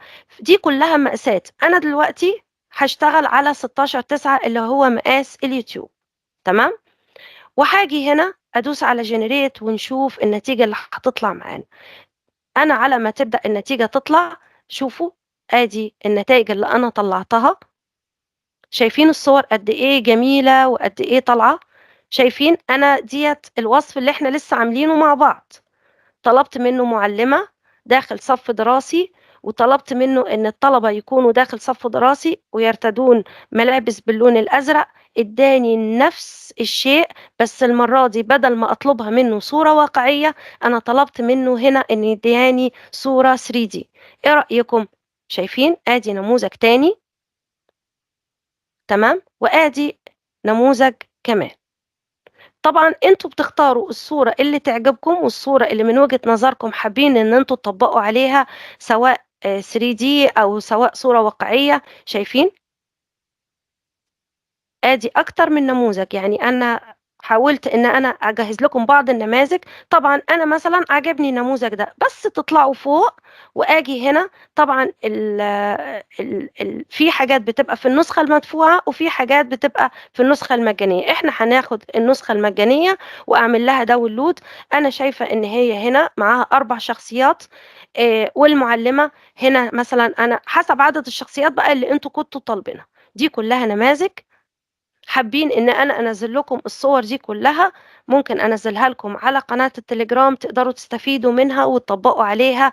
مفيش اي مشكلة، لو حابين اكتبوا لي وانا ان شاء الله انزلها لكم كلها تستفيدوا منها وتقدروا تطبقوا عليها. شايفين اشكال مختلفة من الصور؟ شايفين؟ ممكن أعملها مثلًا عن رمضان، ممكن أعملها عن أي مناسبة أنتم حابين إن أنتم تشتغلوا عليها. ممكن أنا هنا أكون باتكلم عن الصداقة، صورة زي دي جميلة جدًا إن أنا أتكلم فيها عن الصداقة، على أساس إن دول مجموعة من الصديقات وكل واحدة بتقول عن دور الصداقة بالنسبة لها بتشكل إيه أو بتمثل إيه. أنتم ابدعوا في الفكرة بتاعتكم. شايفين؟ بيديكم صور حلوة جدًا، وزي ما أنا طلبت منه هو اداني. هنا طبقناها 3D وهناك طبقناها صورة واقعية، والاختيار في الأول وفي الآخر يرجع لكم انتوا حابين تطبقوا على أي نموذج. لحد كده أمورنا تمام؟ يبقى احنا كده عملنا الخطوة الأولى وهي الحوار، الخطوة التانية وهي إن احنا عملنا الصوت، الخطوة التالتة إن احنا أنشأنا الصورة. ننتقل إلى الخطوة الرابعة ولا في حاجة مش واضحة؟ هم.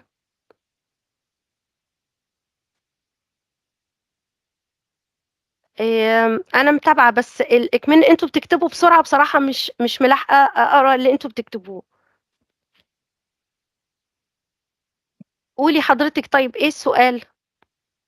لأني أنتم صراحة بتكتبوا بسرعة، يعني في كتير بيكتبوا فأنا مش قادرة أقرا السؤال.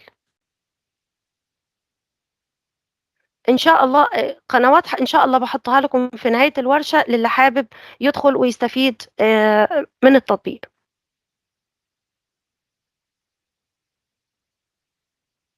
الروابط كلها إن شاء الله بتكون موجودة معاكم. طيب إحنا لحد كده خلصنا 3 خطوات، فاضل لنا الخطوة الأخيرة وديّة خطوة سهلة جدًا بس محتاجة منكم تركيز. دلوقتي كلنا نركز في الخطوة الأخيرة. طبعًا ممكن إن إحنا نستخدم الصور الشخصية، وممكن نستخدم صور طلابنا، إذا مش ممنوع. يعني خدوا بالكم يا جماعة إن أحيانًا يعني إحنا عندنا مثلًا ممنوع إن أنا أستخدم صور الطلبة عندي إلا بموافقة ولي الأمر، تمام؟ لكن إذا أنتم مسموح عندكم إن أنتم تستخدموا صور الطلاب عندكم أو صوركم الشخصية، طبعًا ممكن نطبّق نفس الفكرة بصوركم الشخصية أو بصور طلابكم، نفس الفكرة عادي جدًا، ما فيش أي مشكلة. في أي سؤال والّا ننتقل على الخطوة الأخيرة؟ الخطوة الأخيرة يا جماعة دي أهم خطوة محتاجة منكم تركيز. دي الخطوة إن شاء الله راح تكون الخطوة الأخيرة وأهم خطوة اللي إحنا هنطلّع فيها الشكل النهائي للفيديو، تمام؟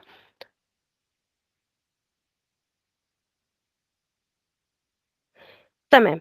إن شاء الله اللي عنده أي سؤال صدقوني ما راح أطلع من الورشة ولا أغادر الورشة النهارده إلا لمّا أرُد على كل الأسئلة. إن نعم، شاء الله. أريد أن ألح وأقول يا أستاذة حنان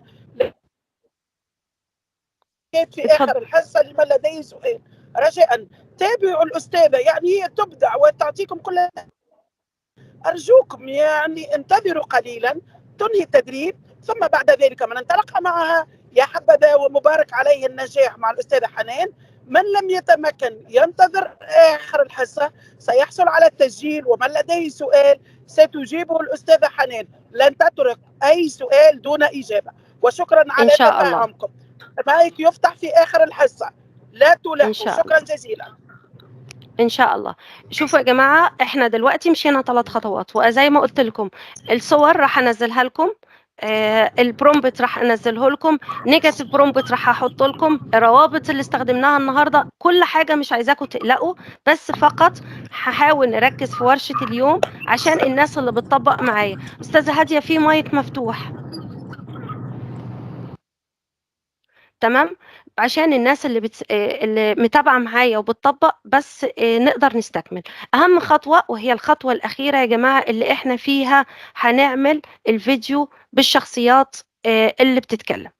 إحنا هنا زي ما قلت لكم موقع اليوم حابين إن إحنا نستخدم شخصية واحدة، حابين نستخدم شخصيتين، حابين نستخدم 3، هتقدروا تستخدموه بشكل ممتاز. النهاردة أنا برضو عشان أنا ما شاء الله مستمتعة جدا بتفاعلكم معايا النهاردة، فحابة إن أنا أديكم، يعني صدقوني بديكم من قلبي، حابة إن أنا أديكم أكبر قدر من الاستفادة. إحنا النهاردة هنخش على الملك وهو تطبيق كانفا، لأن لو لاحظنا إن تطبيق كانفا في الفترة الأخيرة صار مربوط بمواقع كتيرة جدا، تمام؟ المواقع ديت صارت تتيح لنا إن إحنا نشتغل خطوتين في خطوة واحدة، إن أنا ممكن أعمل التسجيل الصوتي وفي نفس الوقت أعمل المونتاج، تمام؟ يعني أنا هنا ضربت عصفورين بحجر زي ما بنقول بالمصري عندنا. أنا دلوقتي ممكن أعمل التسجيل الصوتي، وهنشوف مع بعض إزاي وبخطوات بسيطة جدا. وتقريبا معظمنا عنده تطبيق كانفا. اللي ما عندوش سهل جدا إنه يكتب كانفا بالمتصفح ويبدأ يسجل فيه بالإيميل، هينزل معاكم النسخة العادية، مش هتبقى النسخة البرو أو النسخة المدفوعة، بس برضو هي فيها إمكانيات عالية. إذا أنتوا بتشتغلوا في وزارة التربية إن شاء الله بتلاقوا النسخة دي مفتوحة لكم بشكل مجاني إن شاء الله. النهاردة عندنا تطبيق جميل جدا. التطبيق الأول، لو نزلنا هنا في التطبيقات، يعني احنا عندنا أول ما بندخل على كانفا، تمام، في عندنا هنا حاجة اسمها التطبيقات. أنا ماشية معاكم من الأول للناس اللي أول مرة تطبق. أكيد في ناس شطار، أنا متأكدة إن في ناس شطار معايا وممتازين في كانفا، بس احنا شوية بنحاول نكون على مهلنا عشان الناس اللي أول مرة تستفيد. احنا هندخل على التطبيق الأول يا جماعة، هننزل مع بعض، شايفين بشويش كده ندور على التطبيق فين هو مستخبي، هو فين. إذا ما قدرتش أوصل له من هنا هطلع أجيبه عن طريق الرابط، عادي جدا، مفيش أي مشكلة. وزي ما قلت لكم ما تقلقوش، راح أحط لكم كل الروابط عشان ما أضيعش الوقت في البحث عن التطبيق. أنا هنا هنقلكم عليه مباشرة. طبعا اللي حابب يدخل عن طريق الباركود، اللي حابب يشتغل معايا، ده الباركود، وهو بيشتغل طبعا على التليفون، بيشتغل على الايباد، وبيشتغل على الكمبيوتر عادي جدا. بمجرد ما بندخل على الرابط هينقلني للواجهة اللي انتوا شايفينها دي. شايفين تطبيق سهل جدا، واجهته سهلة، وبيشتغل زي ما انتوا شايفين على الشخصيات الانمي او ال 3D او اي شخصية. زي ما انتوا شايفين الموضوع بسيط جدا. شوفوا هنعمل هنا try for free، الموقع مجاني. اول ما ضغطت عليه دخلني على كانفا، تمام. لما بندخل على كانفا بيقول لي الاستخدام في التصميم الحالي ولا انت عايزة تعملي تصميم جديد، فهقول له لا، انا عايزة اعمل تصميم جديد، لان احنا دلوقتي بنشتغل على شخصية واحدة. انا بوريكم الفرق بين ان انا لو انا عايزة اشتغل، لان السؤال ده كتير جدا بيجيني، ففرصة ان احنا مع بعض اجاوب على اسئلتكم. لو انا عايزة اعمل شخصية واحدة، فانا دلوقتي هختار المقاس أنا عايزة مثلا أعمله فيديو، عايزة أعمله للفيسبوك، اختاروا المقاس اللي انتوا عايزينه. تمام. هنا انا قلت له انا عايزه المقاس بتاع اليوتيوب، هو بيديني بعض زي ما انتم شايفين بعض التمبلت اللي انتوا ممكن تستخدموه لو انتوا حابين. هنا مديكم هنا بعض النماذج اهو، شايفين في هنا نماذج، لكن احنا قلنا ان احنا جهزنا الشخصيه بتاعتنا اللي احنا عايزين نشتغل عليها. طيب انا دلوقتي الشخصيه بتاعتي دي هجيبها ازاي؟ هقول لكم بسيطه جدا. هعمل ابلود اهي، هنزل الملف بتاعي اللي انا عايزه اشتغل عليه. انا مثلا حافظاه هنا في الداونلود. هناخد شخصيه دلوقتي عشان نبقى خدنا شخصيه فردي وشخصيه شوف لكم شخصيه تكون، مثلا ناخد الشخصيه دي. هنا الموقع بياخد منكم كتابه، يعني ممكن احط له انا النص وهو هيقراه، بس للاسف هنا ما بيدعمش اللغه العربيه. بس هل ملهاش حل؟ لا، ليها حل إن شاء الله. بس بالنسبة لمدرسين اللغات زي ما انتم شايفين هو هنا بيدعم اللغة الإنجليزية. شايفين هنا مثلا لو احنا معلمين لغة إنجليزية ممكن استخدمه، لكن لو انا مثلا مدرسة لغة عربية إسلامية انا حابة استخدم اللغة العربية. طب ايه الحل؟ هنا احنا عملنا تسجيل صوتي عن طريق ليفل لابس، صح ولا لا؟ فاحنا صار عندنا التسجيل الصوتي متاح. فانا هنا هروح اعمل ابلود فيديو وابدا انزل الملف الصوتي اللي انا هشتغل عليه. طبعا انا هشتغل مثلا، هاخد الملف ده، انا طبعا مش عارفه ايه هو، بس هنجرب مع بعض وهعمل له اوبن. خلاص، انا دلوقتي نزلت الشخصيه ونزلت الصوت لاني انا عايزاه باللغه العربيه. لو حضرتك بتطبق باللغه الانجليزيه عادي تاخد السكريبت او الحوار وتحطه المقطع الصوتي اللي انت عايز تحطه وهو هيشتغله، لانه باللغه الانجليزيه، لانه لسه ما فيهوش اللغه العربيه. ان شاء الله قريبا ومع التحديثات السريعه اللي بتحصل ان شاء الله يبقى فيه باللغه العربيه. هننتظر قليلا وهنشوف النتيجه مع بعض. طبعا لحد ما هو يبدأ يحمل هاخدكم على التطبيق التاني اللي احنا بنستخدم فيه اكتر من شخصية. يا ترى اهو ان شاء الله خلص.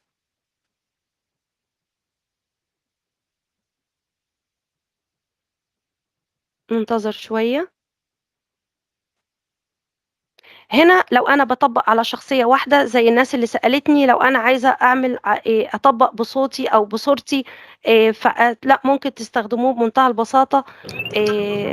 تطبيق سهل جدا. أستاذة حنان، هنا لمن يسأل بالله، لمن يسأل الشهادة في آخر الحصة، كل الروابط راهو تعطيها لكم الأستاذة حنان في آخر التدريب، وإحنا ننشر فيها تباعا. ثم التدريب ساعة ونصف، من رجاء يكفي من الكتابة في الشات. تابعوا الأستاذة حنان، يعني مبتعتنا تعطيكم درر، رجاء ننتبه ونتابع. وشكرا جزيلا للتفاهم. الشهادة والأكواد وكل شيء في آخر الحصة. شكرا جزيلا، تفضل يا حنان. ان شاء الله. شوفوا يا جماعه، يعني احنا بادئين 8 واحنا دلوقتي لحد يعني ما كملناش حتى ساعه ونص، وانا والله حريصه جدا ان انتوا، لان الاسئله دي كتير بتتكرر، فانا حريصه ان انا اديها لكم بمنتهى البساطه عشان التطبيق يكون سهل عليكم ان شاء الله. تمام. هنا انا البرنامج اسمه والتطبيقات انا مش عايزه احيركم بالاسماء، انا عايزه انزل لكم بس الشرح وانتوا هتمشوا مع الخطوات وهتلاقوا الدنيا سهله جدا. انا هنا التطبيق اهو الذي يجتمع فيه الجميع. وماذا تعتقدون؟ لماذا يجب علينا المحافظة على الممتلكات العامة؟ ايه رايكم؟ انا خدت المقطع الصوتي اللي انا لسه سيفته وباللغه العربيه، وزي ما انتم شايفين حتى الترجمه بيكتبها لي. إنها المكان الذي يجتمع فيه الجميع. وماذا تعتقدون؟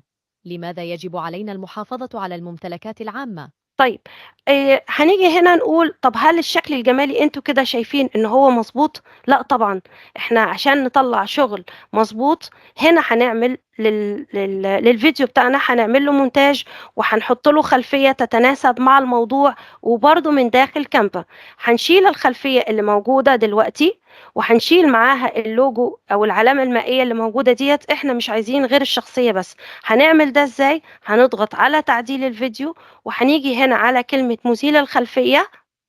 في خلال ثواني معدودة هتلاقوا الخلفية دي اتشالت. طيب احنا موضوعنا هنا بيتكلم عن الممتلكات العامة، فاحنا ممكن دلوقتي نستخدم مثلا حديقة، نستخدم مدرسة، نستخدم اي خلفية تكون مناسبة للموضوع اللي احنا بنتكلم عليه. تمام. وبرضو من داخل كانفا انا هنا هروح عند العناصر، هنا ومثلا هكتب له ايه خلفيات، مثلا نقول ايه مدرسة.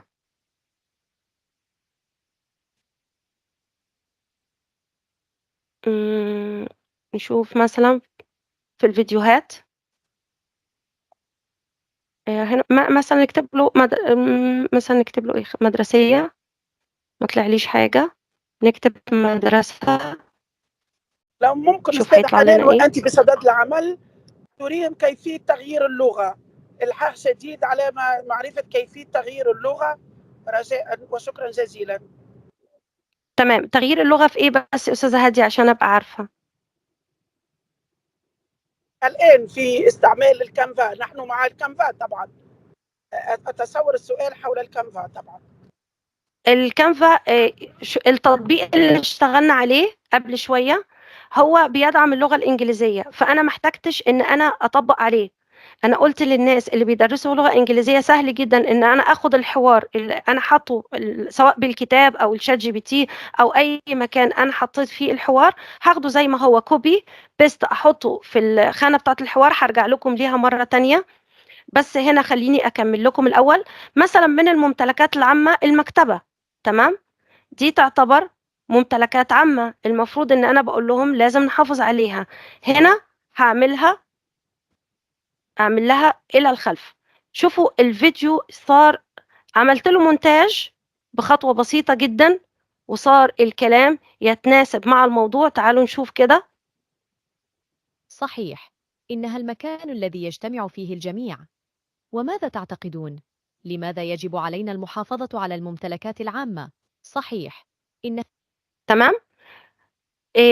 ده مثلا انتوا عايزين تكملوا بنفس الطريقة على أساس إن هي تكون مشاهد متتالية أو تكون هي شخصية واحدة وبتتكلم عن الممتلكات العامة، وتبدأوا تاخدوها مقاطع وتحطوا أكتر من صورة في الصف، في المكتبة، في استخدام الكمبيوتر زي ما انتوا شايفين. تبدأوا، وهنا انتوا عملتوا مونتاج وانتوا داخل نفس التطبيق، ما خرجناش بره، وادوات مجانيه لحد دلوقتي يا جماعه. كل الناس اللي قالت لي حاجه محتاجه مننا اشتراك كلها تطبيقات مجانيه. لو انا رجعت مره تانية للناس اللي بتسال، نعمل باك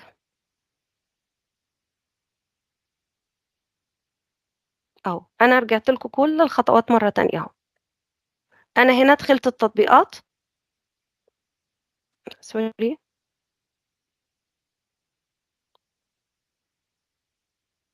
ادي التصميم مثلا اللي انا قدمته لكم في البدايه. تمام. التصميم ده كان بيتكلم عن الذكاء الاصطناعي. انا كنت محضره السكريبت بتاعي، كنت محضراه ومسجلاه على 11 لابس. تمام. ليه انا عملت كده؟ لان هو هنا ما بيقبلش غير اللغه الانجليزيه، فانا مش محتاجه اساسا ان انا اروح واغير اللغه. هنا مش محتاجه ان انا اغير اللغه. تمام يا جماعه. هنا انتوا خلاص طالما انتوا مسجلين على 11 لابس، زي ما قلت لكم اول خطوه بنزل منها الصوره، تاني خطوه بنزل منها الملف الصوتي، وبس اعمل اديله اوردر ان هو يبدا يعمل جنريت، هيطلع لكم التسجيل الصوتي. عايزين تعملوا له مونتاج، بنشيل الخلفيه بنروح على العناصر، ومن العناصر بنختار الخلفيه اللي تناسب الكلام اللي داخل الفيديو، فبيطلع بالشكل اللي انتوا شايفينه. بالعكس بيطلع التطبيق شكله رائع واكتر احتراف. تمام. طيب انا ديت لو انا عندي شخصيه واحده. طب هتقولوا لي طب لو انا عندي اكتر من شخصيه؟ هندخل على التطبيق اللي هو الاخير، وان شاء الله هتلاقوه برضو سهل جدا. هنا مثلا هنختار خلونا ناخد. شوفوا يا جماعة، هنا لازم الشخصيات كلها اللي أنا هطبق عليها تكون، وهقول لكم ليه إن أنا دايما بكتب ينظر إلى الكاميرا. إيه السبب إن إحنا بنكتب ينظر إلى الكاميرا؟ شوفوا، أول ما حطيت الصورة هنا هو اتعرف لي على الوشوش، هنا اتعرف لي على الوشوش اللي داخل الصورة. لو في أي فيس داخل الصورة مش مواجه، مش هيتعرف عليه، مش هتلاقوه متفعل. وهقول لكم يعني ايه متفعل. انا دلوقتي عندي 4 شخصيات داخل الكادر، وانا عايزه ابدا بالمعلمه، لان هو الحوار بيبتدي من عند المعلمه. اول ما هضغط عليها هينقلني تشوفوا للصوره نفسها، حدد لي على وش المعلمه. تمام، هنا هدوس كونفيرم ان انا فعلا هي دي البدايه بتاعتي الصح. سوري.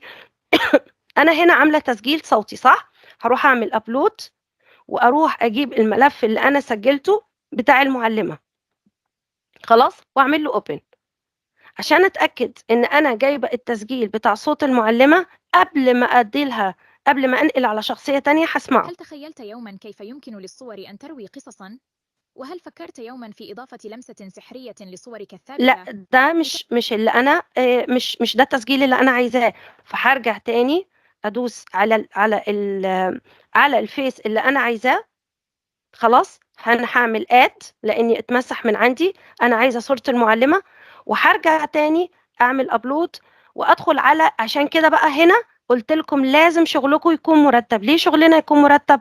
عشان انا ما توهش جوه التسجيلات. انا هنا رتبت التسجيلات بتاعتي اهي داخل الملف ده، فانا عندي اول حاجه صوت المعلمه، فهروح اعمل له اوبن، فهيبدا يسجله لي. صباح الخير أيها الأطفال الرائعون. كده هو التسجيل صح، اليوم مظبوط. سنتحدث عن شيء مهم جدا، وهو كيفية المحافظة على الممتلكات العامة. من يريد أن يبدأ بالحديث عن معنى الممتلكات العامة؟ تمام، احنا كده بقى عايزين نرتبها احنا بكيفنا بالشخصيات. ممكن امسح دولت وانا ابدا ارتب الشخصيات زي ما انا عايزه. انا هنا اول حاجه بدات بيها المعلمه، هنا هقول له ان اوديو، انا هنقل على الشخصيه اللي انا عايزاها تتكلم. بمجرد ما بدوس على وش البنت، خلاص انا عايزه البنت دي هي اللي هتتكلم، يبقى دي الطالب رقم 1. ننتبه، ده الطالب رقم 1. هنا هروح أجيب الملف الصوتي بتاعه أهو، الطالب رقم 1، وبنفس الطريقة هكمل باقي الملفات. هنا هسمعه. الممتلكات العامة هي الأماكن والأشياء التي تكون متاحة للجميع في المجتمع. تمام، يبقى أنا هنا الصوت رقم 1، الصوت رقم 2 مثل المدارس والحدائق والمكتبات. تمام، هي هنا خلاص خدت صوت المعلمة وخدت صوت الطالب رقم 1. طبعا احنا هنبقى ماشيين الباقي بنفس الترتيب. انا عندي ملف جاهز، فانا همسح دولت. تمام، او خلي المعلمة دلوقتي. انا عندي ملف جاهز مسجلاه جاهز عشان ما اطولش عليكم. انا عندي ملف انا مجهزة فيه الاصوات بالترتيب اهو. مثلا انا واخدة هنا المعلمة مع 4 اصوات، تمام، او 3 اصوات. هنشتغل على 3 اصوات. هنخلي ده جنبنا اهو، خلاص. وابدا هنا المعلمه طلع التسجيل بتاعها غلط، فانا بمنتهى البساطه بس اروح ابدل الصوت، وهرجع هنا اروح لداونلود عشان ادور على الملف اللي انا حافظه فيه الاصوات اهو، ورحت على رقم 1 كونفيرم واسمع. صباح الخير، أتمنى أن تكونوا جميعا بخير اليوم. اليوم سنتحدث عن دور الذكاء الاصطناعي. يبقى كده التعليم. انا الحوار هل بتاعي لديكم مظبوط. أي أفكار هروح أو اخد تعليقات الشخصيه حول هذا الثانيه الموضوع؟ وابدا انزل لها الصوت. هاخد رقم 2 لاني انا عاملاهم بالترتيب.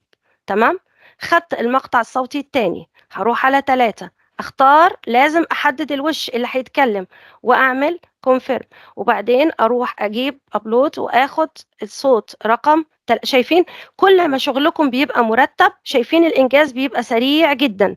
وبعدين هاخد اضيف الشخصيه الاخيره. تمام، وبعدين أنزل المقطع الصوتي. كده أنا كل شخصية طبعا احنا بنكمل، يعني احنا طبعا الشخصيات ديت بتبدأ تتكلم تاني ابتداء من المعلمة وهكذا بالترتيب، بس احنا عشان الوقت انا عملت لكم نموذج بسيط. بعد ما خلصت وحطيت كل الشخصيات وحطيت كل الحوار، هاجي هنا ادوس generate talking avatar، وهنا اخليه يبدأ يشتغل ويفعل لي التطبيق. طبعا التطبيق بيديكم زي ما انتم شايفين في كل مرة بيديكم 12 كريدت. هنشوف هيستهلك مننا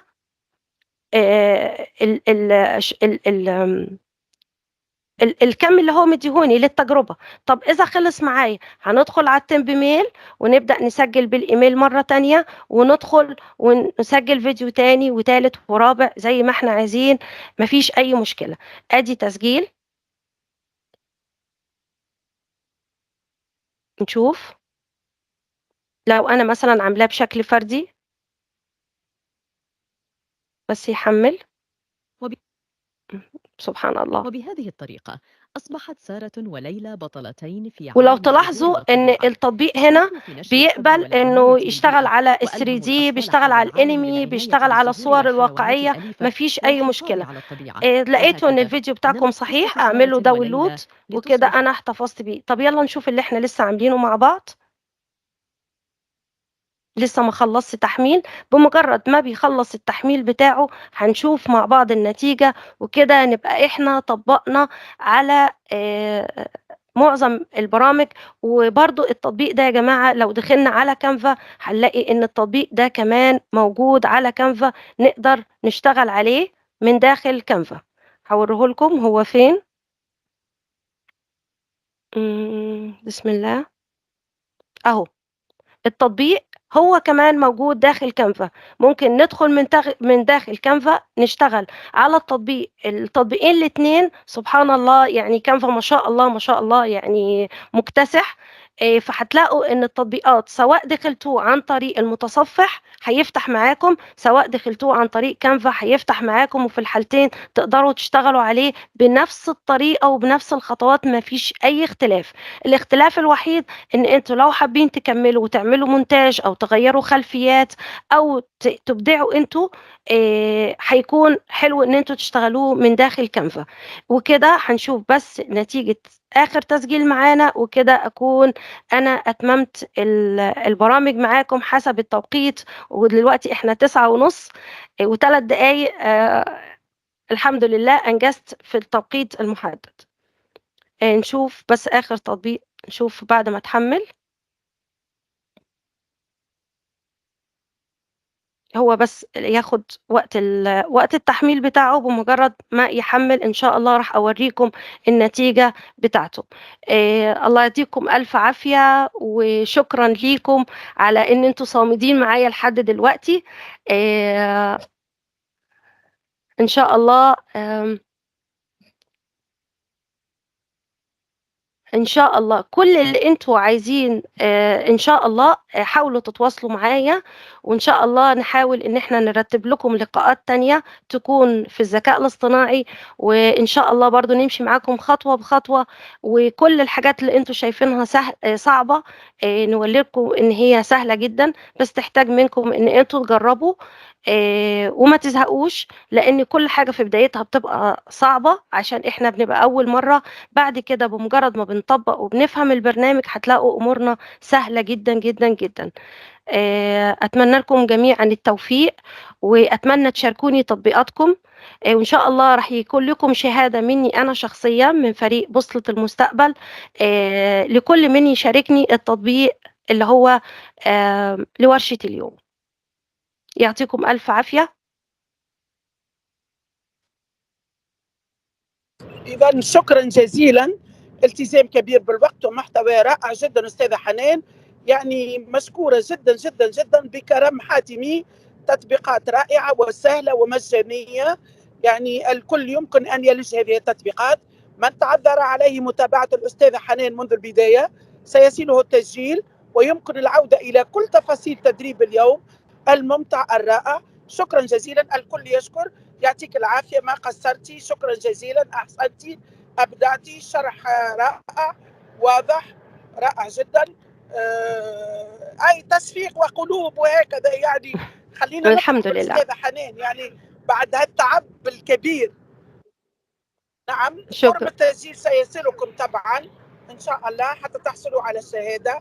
والشكر أيضا للأستاذة على الشهادة الثانية. يعني الدليل اليوم دليل كبير، 4 تطبيقات وشهادات رائعة. شكرا جزيلا. شكرا ليكم ما شاء الله للتفاعل. وشايفة في بعض المشاركات، بس يعني أنا دلوقتي مش قادرة أشوفها كويس، بس إن شاء الله راح أتابعها وراح أشوفها بأمر الله. وأتمنى إن أي سؤال أو أي شيء إن شاء الله تتواصلوا معايا، وما راح أقصر مع أي حد. واللي يعرفني عارف الحمد لله إن أنا ما بردش حد بأمر الله. ديت يا جماعة باركود للي عنده تليفون دلوقتي وحابب يدخل على المواقع عن طريق الباركود. ده للبرنامج الأول. الرابط موجود على الشات أستاذة حنان للحصول على شهادة الأسبوع العربي للبرمجة لهذا التدريب الرائع.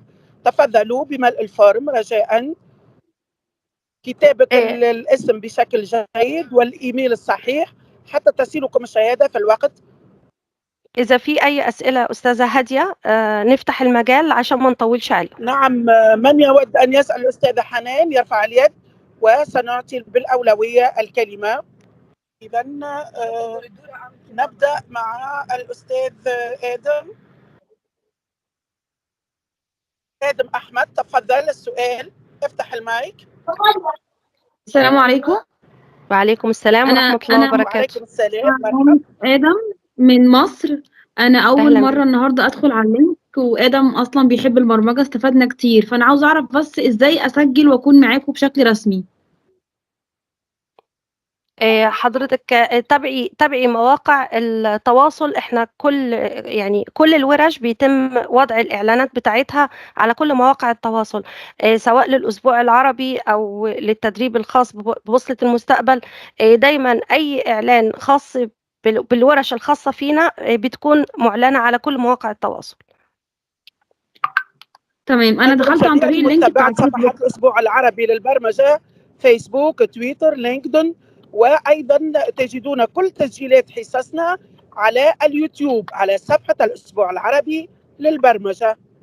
حطيها لهم أستاذة هادي عشان يقدروا كمان يتابعوا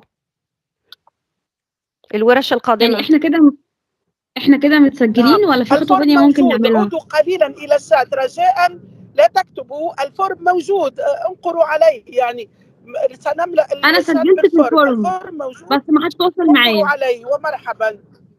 هو شوية بياخد وقت، لأن طبعا احنا بسم الله ما شاء الله يعني العدد المتواجد معانا النهاردة العدد كبير، فهي بس مسألة وقت علشان الضغط على الفورم. بس إذا في سؤال في موضوع اليوم يا ريت نفتح المايك وتقولوا لي سؤال، عشان أنا مش حابة إن انتوا يعني أنا عارفة إن احنا في نص الأسبوع وفي ناس عندها دوامات، فإذا في سؤال اتفضلوا. بس يكون السؤال في موضوع اليوم، موضوع الشهادات عند الأستاذة هادية. أنا بس اللي حابب يسأل في موضوع اليوم يتفضل. أستاذة هادية هو المايك مفتوح ليهم؟ نعم، سأفتح المايك لمن رفع اليد فقط يلتزموا بالترتيب الموجود. إذا الأستاذة أماني. الناس اللي بتسأل على دورة في مسجلة. نعم مسجلة. يعطيك العافية يا دكتورة. مريك لو أماني تفضلي. السلام عليكم. كنت عايزة طبقت على البرامج. أنا طبقت معاكي كل التطبيقات، بس ممتاز. آخر إشي صار عندي تداخل بالأصوات، يعني صوت المعلمة مع أصوات الطلاب، فما عرفت أتغلب على هاي المشكلة. بس هذا سؤالي. شوفي حضرتك، هو أساسا زي ما قلت لك احنا لازم نحدد مين اللي بيتكلم. لازم يعني انت دلوقتي دخلتي انت عندك الصورة فيها 4 شخصيات، كل شخصية لازم انا أعمل لازم احددها الاول علشان الاصوات ما تدخلش في بعض. يعني انت لو لاحظتي ان انا قلت لكم من البداية ايه، بس لحظة افتح البرنامج اهو حمل. لحظة. صباح الخير. أتمنى أن تكونوا جميعا بخير اليوم. اليوم سنتحدث عن دور أنا الذكاء يحكوا كلهم مع بعض هيك. هل لديكم أي أفكار أو تعليقات حول هذا الموضوع؟ صباح الخير. بالطبع أعتقد أن الذكاء الاصطناعي يمكن أن يكون أداة قوية في التعليم، فهو يمكنه توفير تجارب تعليمية مخصصة وفعالة لكل طالب بناء على احتياجاتهم الفردية. أوافقك الرأي. الذكاء الاصطناعي يمكن أيضاً أن يساعد في تحليل بيانات الطلاب وتحديد نقاط القوة والضعف لديهم، مما يمكننا من تقديم الدعم اللازم بشكل أكثر فعالية. وأعتقد أيضاً أن الذكاء الاصطناعي يمكن أن يكون مفيداً في تطوير مناهج تعليمية مبتكرة ومثيرة للاهتمام. شوفي حضرتك، هو التطبيق أنا عملته معاكم فاعلية بالنسبة للطلاب، وسجلت الأصوات معاكم، وزي ما انت شايفة كل واحد اتكلم في الدور بتاعه بالظبط. فأنا زي ما قلت لحضرتك أهم حاجة احنا نرتب الأصوات في ملف، دي نمرة 1. نمرة 2، لما أجي أنا أعمل أجي أرتب الأصوات لازم كل صوت أختاره زي ما شفتي كده. لو أنا هختار المعلمة، شوفي هو بيبقى محدد لي على صورة المعلمة، أقول له تأكيد، يبقى أنا دلوقتي شغالة على المعلمة فقط. هروح أنزل الصوت، أروح للملف اللي أنا مرتبة فيه الأصوات، خدت الصوت الأول. بعد ما خلصت الصوت الأول هعمل إضافة صوت. لو نزلنا تحت أهو شوفي هنا، كل مرة بخلص صوت بنقل على صوت، يعني كل مرة بخلص مرحلة أقدر أنقل على المرحلة اللي بعديها، كل مرة أخلص مرحلة أنقل على المرحلة اللي بعديها، فكده مش هيبقى فيه تداخل في الأصوات. فمعلش كل حاولي الشكر إلك. حاولي تعيدي، معلش يعني هي عشان اول مره مفيش مشكله خالص. ادخلي على التطبيق مره أنا ما تانية. عرفت الأدد. امسحي بس مجرد اهي، شوفي من هنا بس كنسلي كده. تمام اهو بمنتهى البساطه. انا دي الشخصيه، هل هي دي الشخصيه الاولى؟ لا مش دي الشخصيه الاولى. بمجرد ما بدوس على الصوره هو هينقلك اهو للقالب اللي انت محدداه. الشخصية فهمتي؟ التالية. نعم. لازم نعم. اروح انا على الفيس اللي انا عايزه يتكلم. انا عايزه المعلمه هي اول واحده هتتكلم، فمجرد ما بدوس عليها لازم ادوس تاكيد. تمام. بعد كده اروح اختار الملف الصوتي بتاعها واسمعه، هل انا اخترته بشكل صحيح؟ الرأي. تمام. لا ده صوت طالب من الطلبه، يبقى انا اخترت ملف صوت خطأ. عشان كده انا بقول لكم يا جماعه لازم شغلكم يكون منظم عشان ما تتوهوش وانتوا بترتبوا الاصوات. نرتب الأصوات، هو مثلا معلمة واحد، الطلاب مثلا طالب واحد، طالب اثنين، هيك عملت أنا. بالظبط وهكذا. بس هي النقطة يمكن اللي ما ظبطتش معاكي ان احنا كل مرة بنخلص صوت اعمل اضافة للصوت اللي بعده، اروح أنا ما احدد عملت الشخصية. إضافة، هسه انتبهت. هنا انا شوفي هنا شكراً حددت إلك. الشخصية اللي هتتكلم بس، واكد عليها وان شاء الله هيطلع مظبوط. وشاركيني التطبيق بأمر الله. شكرا إلك. شكرا، الله يعطيك العافية. الله يخليك يا حبيبتي. اتفضلوا، في سؤال تاني؟ كنت عايزة أسأل حضرتك، ألاقي فين التطبيقات دي؟ التطبيقات ان شاء الله هتكون موجودة كاملة. انا بس معلش يسمحوا لي عشان احنا وقت دوام، فما قدرتش ان انا احطها لكم النهاردة. ممكن احطها لكم على الشات دلوقتي اذا تحبوا، او تسمحوا لي بس يا تدوني ريت أستاذة ضعيها على الشات وأرسلها لي سأنشرها على كل صفحات الأسبوع العربي. تمام. ولكن جزيل الشكر. حاضر. اول تطبيق احنا اشتغلنا عليه الشات جي بي تي. سهل، مش محتاجين ان احنا نحط اللينك بتاعه لان هو يعني غني عن التعريف. بمجرد ما بتكتبوا شات جي بي تي هيفتح معاكم وهتقدروا تتفاعلوا معاه. ده البرنامج، برنامج الشخصيات اهو. ادي البرنامج، ادي واحد، وادي البرنامج التاني اللي انا اشتغلت عليه. ادي التطبيق التاني اسمه لالا ستوديو. ادي نسخ واحطه لكم. اتفضلوا. ديت التطبيقات الخاصة بالعمل الفينش في النهائي، يعني ان احنا خلاص سجلنا الصوت وعملنا الصورة وعملنا كل حاجة. ديت الخطوة الأخيرة. يا ريت تدخلوا عليهم. ما نكتبش يا جماعة، بس لحظة لو سمحتوا، ما نكتبش لحظة عشان تقدروا تقدروا تدخلوا على التطبيقات، لان كلامكم بيطلعها رجاء فوق. خلوا الأستاذة تنشر الروابط على الشات رجاء. لكم جزيل الشكر. تفهموا لمن يريد الروابط يأخذها يجربها. معكم التسجيل سيكون لاحقا اليوم إن شاء الله، سننشره في كل روابط الأسبوع العربي. إذا معكم التسجيل، معكم تجربة الأستاذة حنان المبدعة، معكم الروابط. يلا مروا للإبداع وإنشاء الأعمال وشاركوا في الأسبوع العربي إن شاء الله، وبالتوفيق يا رب للجميع. التطبيق بتاع الصور حابين ان انا احطه لكم؟ تطبيق نعم ضعي يا حنان، ضعي لهم كل حاضر. الروابط، لأن حاضر. الكل يسأل ماشي. بإلحاح. أعجبهم العمل وأعجبتهم الحصة. طبعا إن شاء الله. هداياك كثيرة اليوم، الحمد لله رب العالمين. متابعتك والعمل مثلك طبعا. شكرا جزيلا، أبدعتي اليوم حنان كالعادة. تسلمي. ده برنامج ليوناردو، ده ممتاز جدا جدا. كل يوم بيديكم بيتجدد ب 150 كوينز، ممكن ان انتوا تستخدموهم برضو في عمل الصور. التطبيق عليه سهل جدا.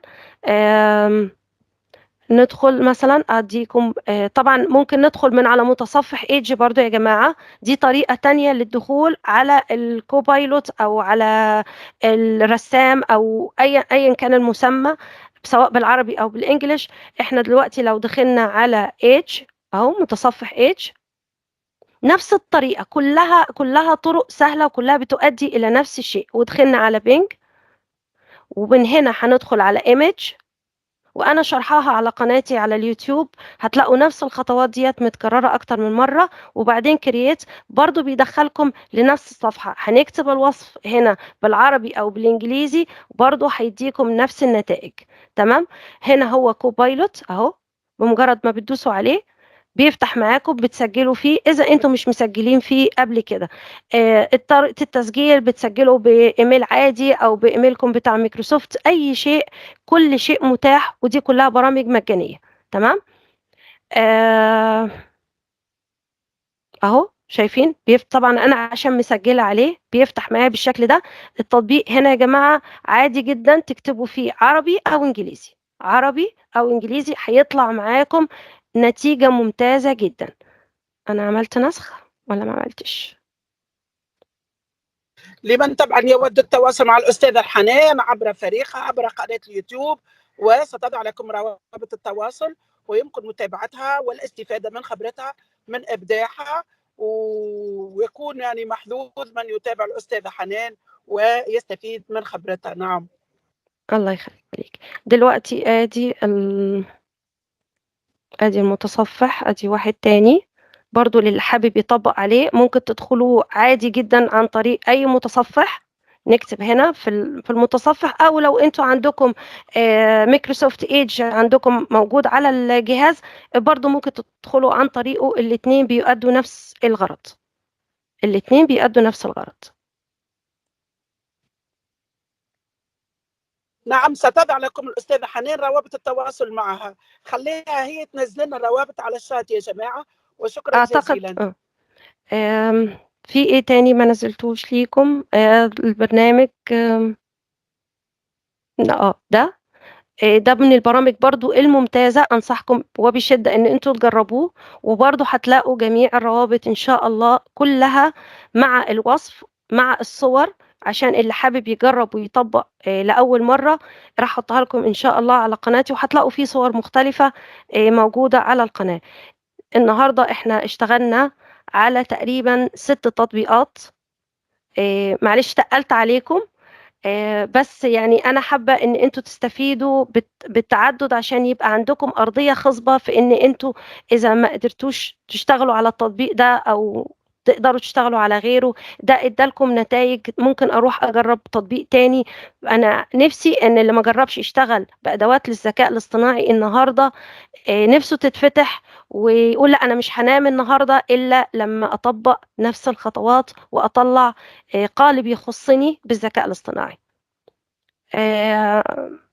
هاي يا أستاذة هادية، في أي شيء تاني؟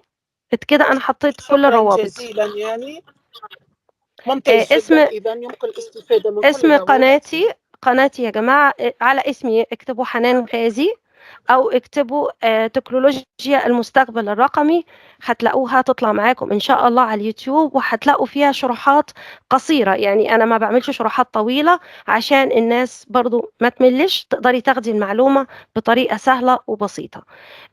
اكتبوا حنان غازي على اليوتيوب إن شاء الله بتطلع لكم، أو بتكتبوا على التليجرام برضو أو إن يضعوا شاء الله بتطلع تدريبات لكم. الذكاء الاصطناعي، ستخرج لكم تدريبات الأستاذة حنان. يعني ستجدوا تدريبات كثيرة تستفيدون منها، تعودون إليها، يمكن الاحتفاظ بها متى كنا بحاجة لاستعمالها نعود إليها. ادي اللينك المجمع للي حابب يتواصل. انا بس عايزه اخد اسئلتكم، هي دي اهم من الروابط دلوقتي. نسخ الرابط عشان كده اكون انا يعني اتممت عملي للاخر. بسم الله. حد عنده اي سؤال، اي استفسار يا جماعه قبل ما نختم ان شاء الله؟ ملاك لو ممكن تفتحي المايك ل2 رافعين اليد رجاء. ده الرابط المجمع بتاع قناتي، هتلاقوا فيها كل روابط الخاصة بيا للي حابب يتواصل، حطيتها طبعا لكم على حنان، الشات. الشكر للأستاذة صفيناز التي ما فتئت تشكر. نعم ملاك.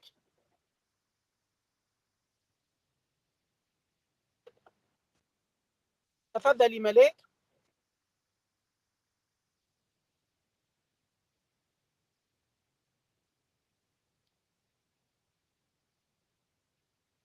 إذا محفوظة تفضلي. السلام عليكم ورحمة الله وبركاته. وعليكم السلام، أهلا وسهلا أستاذة محفوظة حبيبتي. حبيبة قلبي، كيفك أستاذة هادية؟ أخبارك طيبة؟ والله كل الخير، أخبار الأهل؟ الحمد لله. كيفك أستاذة حنان؟ أهلا بيكي. المحاضرة القيمة صراحة. الله دائما أحب يخليكي أتابعك حبيبتي. يعني حبيبتي ما أستاذة شاء الله. محفوظة. دكتورة هادية ما مقصرة صراحة بأمانة، يعني تختار لنا يعني مدربين كفؤ. بارك الله فيكم، وحابة أني أشكركم.